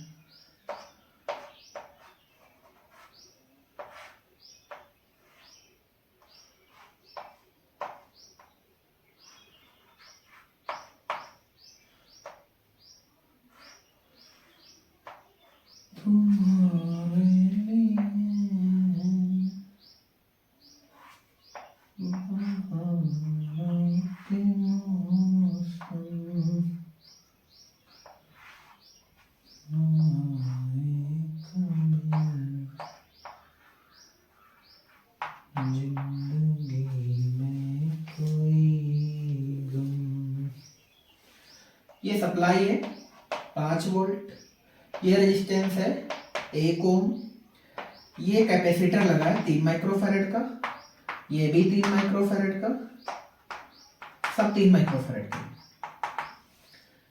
ये रेजिस्टेंस है 4 ओम की, ये रेजिस्टेंस है 2 ओम की, ये रेजिस्टेंस है 3 ओम की।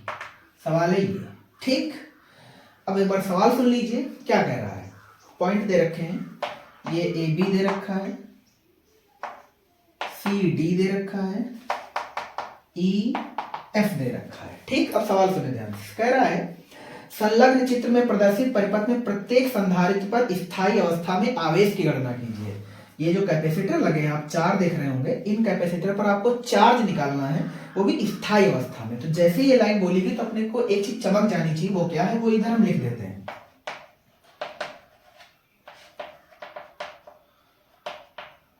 स्थायी अवस्था में क्या लिखा है? स्थायी अवस्था में आवेश की गणना कीजिए संधारित्र पर। स्थायी अवस्था का मतलब है कि संधारित्र फुल चार्ज है। जब ये फुल चार्ज होंगे तो इनके मध्य जो भी रजिस्टर लगा होगा उसमें कोई करंट नहीं बहती, मतलब वहां पर करंट 0 रहता है। स्थायी अवस्था में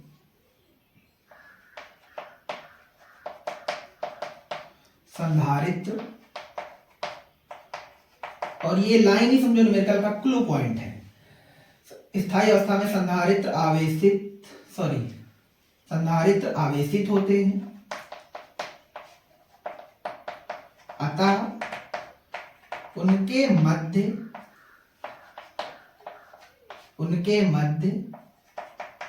लगे प्रतिरोध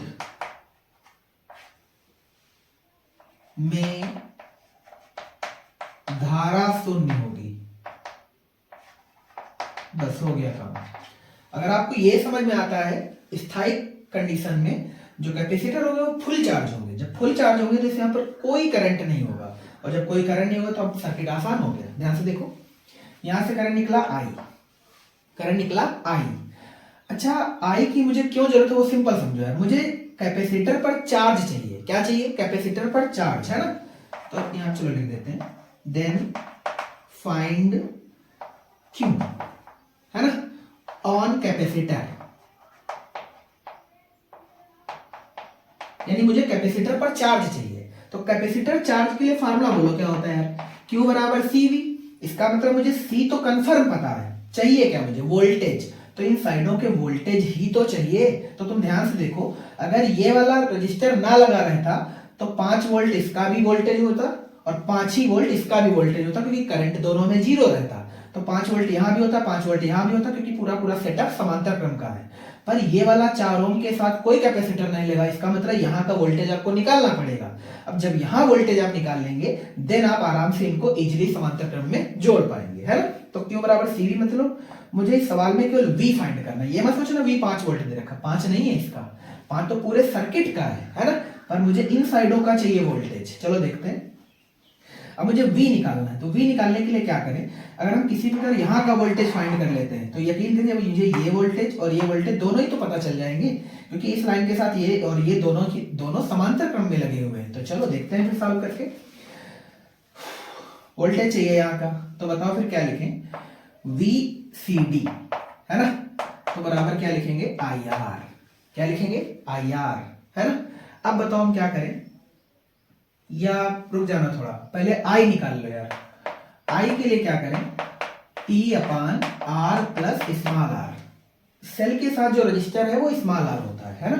अब बताओ E की वैल्यू कितनी है सवाल में, E की वैल्यू है 5, कैपिटल R की वैल्यू है 4, क्योंकि ये वाले सर्किट में तो करंट 0 है, तो हमने यहाँ पे लिखा 4, और स्मॉल r का मतलब वोल्टेज के साथ जो लगा हुआ है तो 1, तो 5/5 आंसर ध्यान से देखो तो 1 एम्पियर। कितना आ गया, 1 एम्पियर, यानी इस वाली लाइन में जो करंट आएगी वो 1 एम्पियर आ जाएगी। कितनी आ जाएगी, 1 एम्पियर, है ना, क्योंकि इन दोनों लाइनों में जो करंट है वो 0 है। बात समझ में आ गई ना, ठीक। अब मुझे VCD निकालने से कौन रोक सकता है यार, I की वैल्यू 1, R की वैल्यू 4, तो जो VCD आया वो आ गया 4 वोल्ट, है ना। और यही जो CD के भी 4 वोल्ट निकला है, सेम यही वोल्टेज AB का होगा और यही वोल्टेज EF का भी होगा, क्योंकि तीनों लाइनें परस्पर पैरेलल है ना। VCD बराबर 4 वोल्ट, अतः AB व EF के बीच विभवांतर 4 वोल्ट होगा। बात समझ में आ गई सभी को, बहुत बढ़िया। यानी AB और EF के बीच जो वोल्टेज होगा वो भी 4 वोल्ट ही होगा, है ना। अब मुझे पता करना है क्यों बराबर, क्यों ध्यान से देखो, तो जब क्यों निकालेंगे तो मुझे C भी तो पता होना चाहिए, क्योंकि ये दोनों ध्यान से तो जुड़े हुए श्रेणी क्रम में। जितना चार्ज इस लाइन में होगा उतना ही चार्ज इस लाइन में होगा, क्योंकि दोनों के चार्ज जो कैपेसिटर उनके मैग्नीट्यूड सेम है। तो हम सबसे पहले क्या करेंगे, AB कोई भी निकालो, AB के बीच निकाल लो चाहे EF के बीच निकाल लो, या EF के बीच लगे संधारित्र का परिणामी, है ना। तो ध्यान से देखो तो दोनों श्रेणी क्रम में लगे दोनों जगह पर, तो हम लिख लेंगे 1 कोई भी एक लाइन ले लो, चाहे AB ले लो चाहे EF ले लो, ठीक है ना।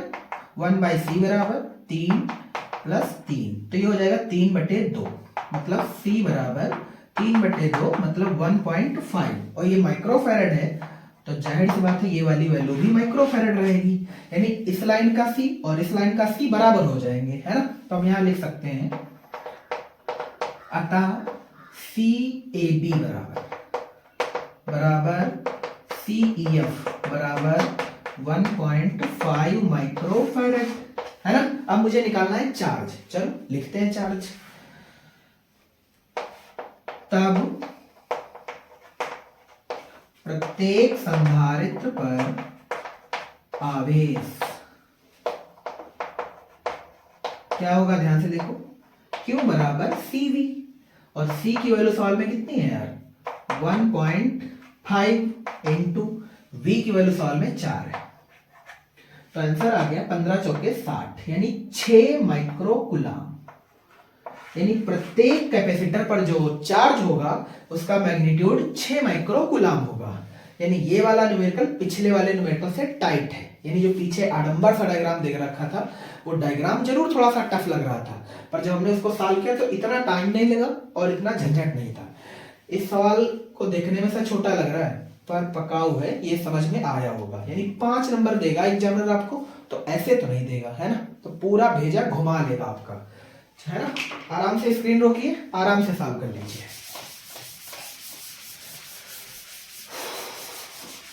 अब बात करते हैं क्वेश्चन नंबर 7 की। इसमें जो थ्योरिकल और डेरिवेशनल आएंगे उनको आपको बता देंगे, आप अपने मन से कर लेना, अपनी फेयर से देख करके। जो न्यूमेरिकल टाइप होंगे उन्हें हम कर देते हैं, है ना। तो अब आएगा क्वेश्चन नंबर 7, और ये भी बाबू कितने नंबर का है, 5, और इसमें भी अथवा आपको मिल जाएगा, है ना। इसमें भी दोनों ही न्यूमेरिकल दे रखे हैं। क्या कह रहा है, तो चलो ध्यान से देखते हैं। पहला सर्किट है, अजीब बना है यार, और जितना ही अजीब है यकीन मानिए उतना ही सरल है।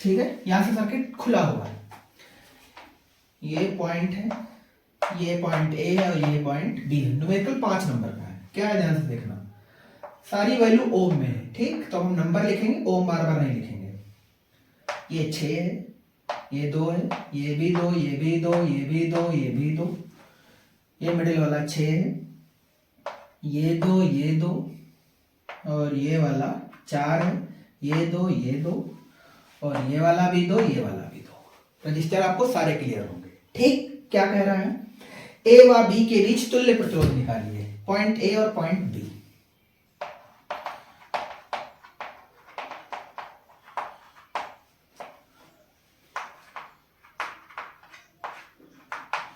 अगर आप सर्किट को सॉल्व करते हुए सर्किट को मिटाते हुए चल पाते हैं तो यकीन मानिए तुमसे बेहतर कोई न्यूमेरिकल नहीं कर सकता।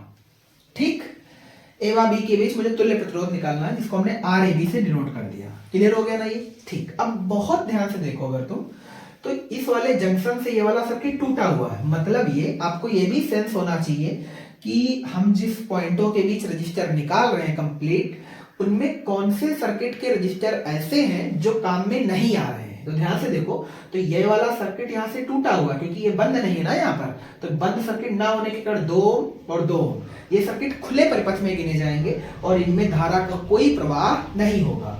मतलब यहाँ पर जो करंट होगी, यहाँ पर जो करंट होगी वो 0 रहेगी। ये 4 लिखा है, ठीक है।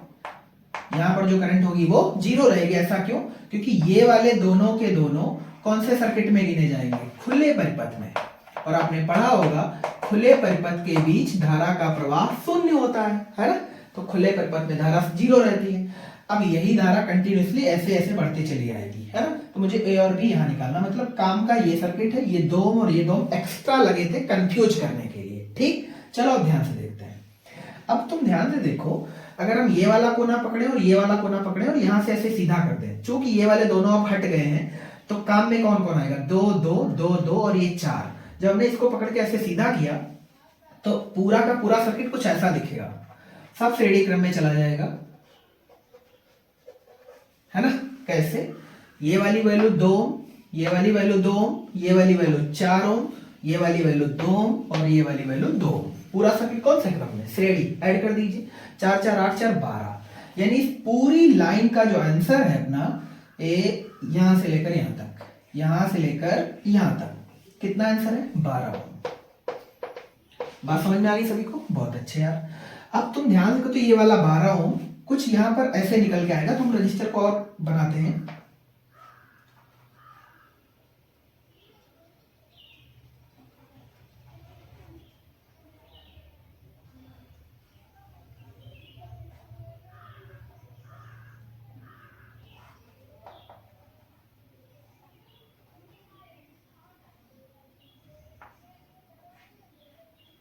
कुछ ऐसा बन गया।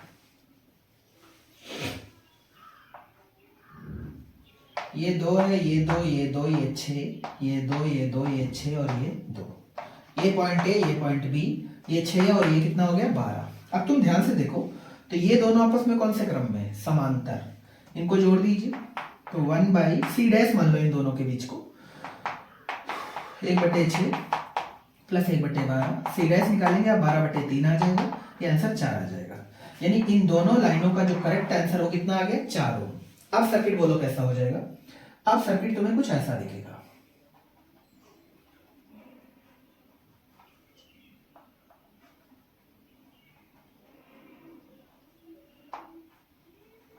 ये 6 है, ये वाली वैल्यू 4, क्योंकि इन दोनों को सॉल्व किया तो आंसर 4 आ गया है। ये 2 दे रखा, ये भी 2, ये भी 2, ये भी 2, ये पॉइंट है, ये पॉइंट बी। क्लियर हो गया ना?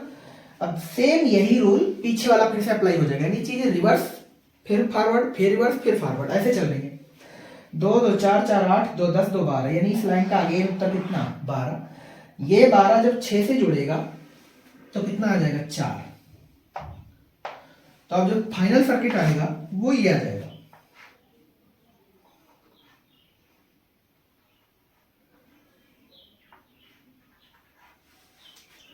पॉइंट ए, पॉइंट बी, है ना? तो 2 2 4 4 8 4 12, 12 और 6 को जोड़ा तो आंसर आ गया 4, है ना? तो ये आ गया 2, ये आ गया 4, ये आ गया 2। बात समझ में आ गई सभी को? ठीक। अब मुझे ए और बी निकालना है, सीधा कर दो कुछ ऐसा। 3 रजिस्टर हैं, तीनों श्रेणी क्रम में, 2 4 2, पॉइंट ए, पॉइंट बी। मुझे बताओ आर ए बी फाइंड करना था, तो आर ए बी बोलो 2 + 4 + 2, आंसर बोलो 8। 5 नंबर इस न्यूमेरिकल में बताओ। क्या आप उम्मीद करते हैं कि ऐसा भी प्रश्न आए? हम चाहते हैं कि आ जाए, बहुत सरल टर्म है, आपको पूरे 5 नंबर देगा, ठीक है ना? तो याद ना, खुले सर्किट, जहां से सर्किट टूटा हो उसे काम में नहीं लाना है, ठीक? इसे रेस कर लेना। चलते हैं आगे, और इसके अथवा में भी न्यूमेरिकल है, ठीक? टाइम ज्यादा हो रहा है, इसका जो थ्योरिकल पार्ट है उसे छोड़ देंगे, आप कर लेना जा करके, ठीक है? लास्ट क्वेश्चन नंबर 9 जो है वो गेट से रिलेटेड है। तो ऐसा करते हैं, एक दिन एक क्लास गेट की ले लेते हैं और 1-1.5 घंटे लगेंगे, पूरे गेट पढ़ा देते हैं, 2 या 3 नंबर आपको वहां से मिल जाएंगे एक ही क्लास से। यानी 1-1.5 घंटे की क्लास देखेंगे तो आपको 1-1.5 नंबर, कम से कम 3 नंबर मिलेंगे आपको, ठीक है? क्वेश्चन नंबर 7, और ये इसका अथवा है ना? अथवा में क्या कह रहा है? एक आयताकार लूप है जिसकी बजाय 25 सेंटीमीटर तथा 10 सेंटीमीटर। तो एक आयताकार लूप बना लेते हैं, पहले यहां बनाते हैं।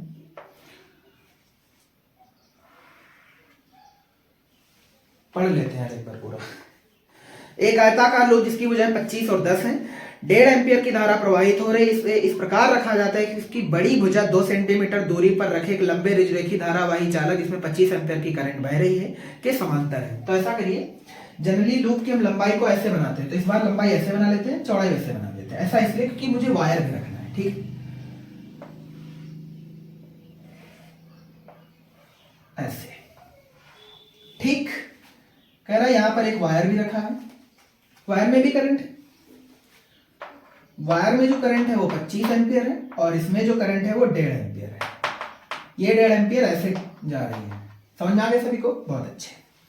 इसका नामकरण कर देते हैं ताकि न्यूमेरिकल लगाने में कोई कष्ट ना हो। ये वाली जो लंबी साइड है वो 25 सेंटीमीटर की है, यानी ये वाली वैल्यू 25 सेंटीमीटर है और ये वाली वैल्यू 10 सेंटीमीटर है। अब क्या कह रहा है?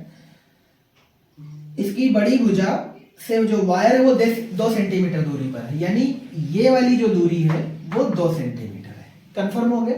ये 2 सेंटीमीटर, ये 10 सेंटीमीटर और ये वाली जो इसकी लंबाई है वो 25 सेंटीमीटर। सवाल ने क्या बोला है?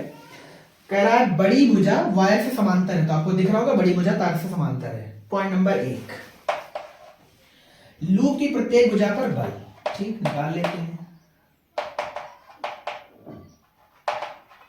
लूप की लिख लो इसे,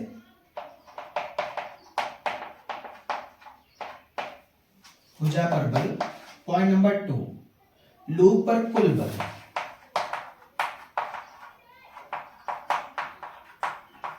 है ना? 2 चीजें आपको फाइंड करनी है, जबरदस्त सवाल है। लूप पर कुल बल, हम इसी न्यूमेरिकल को बस सॉल्व करेंगे। फिर क्वेश्चन नंबर जो 8 और 9 है वो थ्योरिकल है पूरे, उन्हें सिर्फ बता देंगे कि क्या क्या पूछा गया है, ठीक? आप कर लेना जा करके। चलो इसे निपटाते हैं। मुझे लूप पर कुल बल निकालो, लूप की प्रत्येक भुजा पर बल निकालना है। तो ध्यान से देखो, तो यहाँ पर 2 वायर हैं, दोनों वायर में करंट है, दोनों पैरेलल है। 2 पैरेलल वायर में जब करंट हो देन हमें फार्मूला बल निकालने के लिए क्या होता है हमारे पास। तो नंबर 1 हम सॉल्व कर रहे हैं, तो आपने एम्पियर परिभाषा जरूर पढ़ी होगी, V0 2 पाई I1 I2 अपान R और इनटू में L, है ना? चलो ध्यान से दिमाग लगाते हैं, क्या क्या वैल्यू दे रखी है। तो ये I1 मान लो, ये I2 मान लो, कोई भी करंट, कोई फर्क नहीं पड़ता।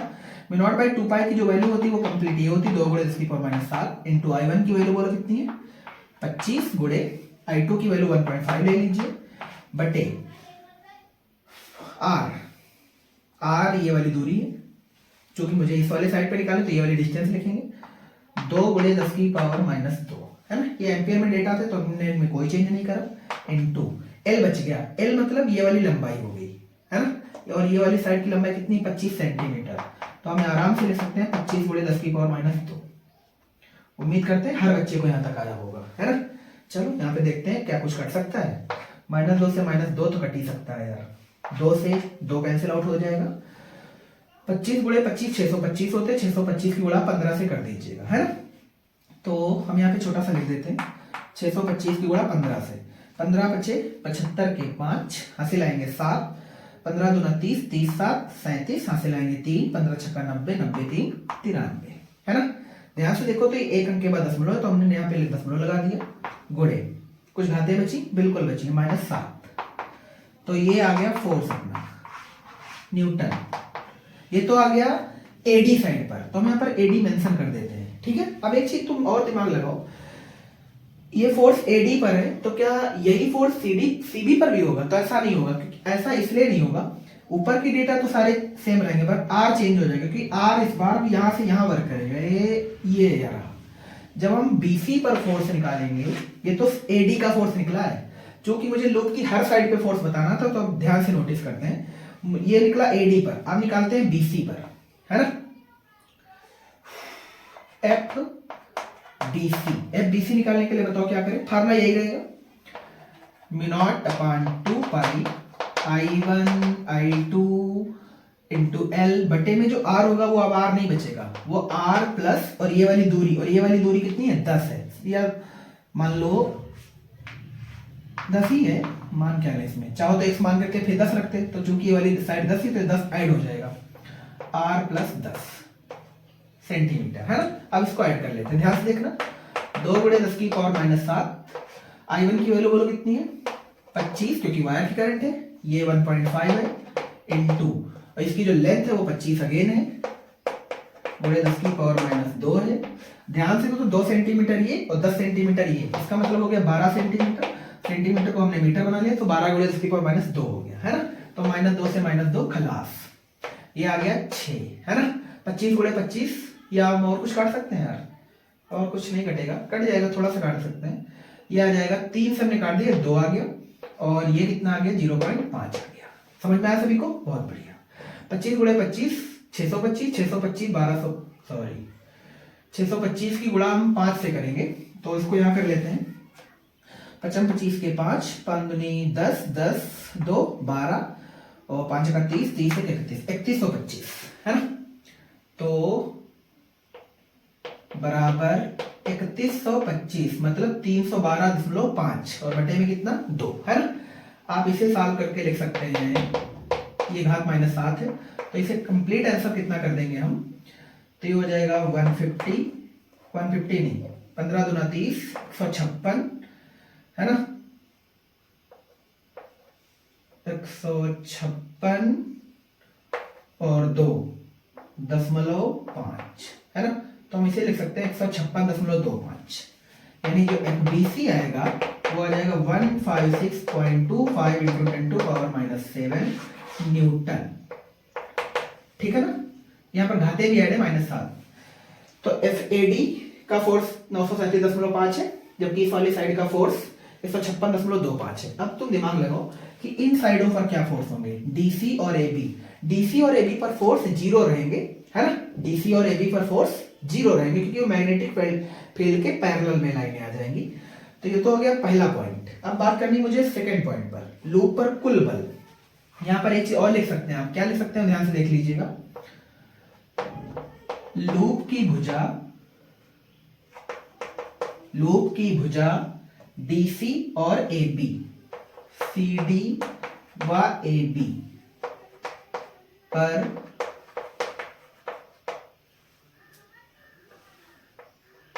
बल शून्य होगा, ठीक है ना। तो ये तो कहानी समाप्त हो गई इन दोनों साइडों की, इन पर आंसर हमने आपके सामने निकाल दिए हैं। अब बारी है लूप पर कुल बल निकालने की। तो F नेट ध्यान से देखो, तो ये वाला जो फोर्स एडी निकला है, चूंकि इसमें दोनों करंट सेम है, इसका मतलब यहां हो गया आकर्षण, यहां बल हो गया आकर्षण, सेम करंट आकर्षण, अपोजिट करंट प्रतिकर्षण, यानी ये वाला जो फोर्स है वो प्रतिकर्षण का है ना, यानी रिवर्स है। और जब दो वेक्टर रिवर्स होते हैं तो बड़ा वेक्टर माइनस छोटा वेक्टर, तो ये वाली बड़ी वैल्यू और ये वाली छोटी वैल्यू है। तो एफ नेट निकालने के लिए बताओ क्या करेंगे, F A D minus F B C, बस कहानी खत्म। चलो वैल्यू रखते हो, सॉल्व करते हैं। एफ ए डी की वैल्यू 937.5, घाते अपने कॉमन कर लिए, ठीक है, ये चलो एक बार लिख देते हैं, -7 माइनस बी सी की वैल्यू बोलो कितनी है, 156.25 गुणे 10 की पावर -7।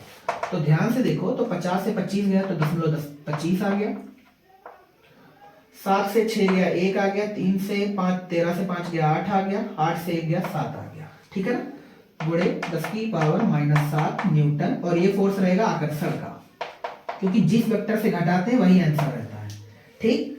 तो ये वाला जो आंसर अपना आएगा बाबू वो आएगा आकर्षण का। उम्मीद करते हैं हर बच्चे को आया होगा, ठीक है ना। तो ये कहानी थी इस वाले न्यूमेरिकल की।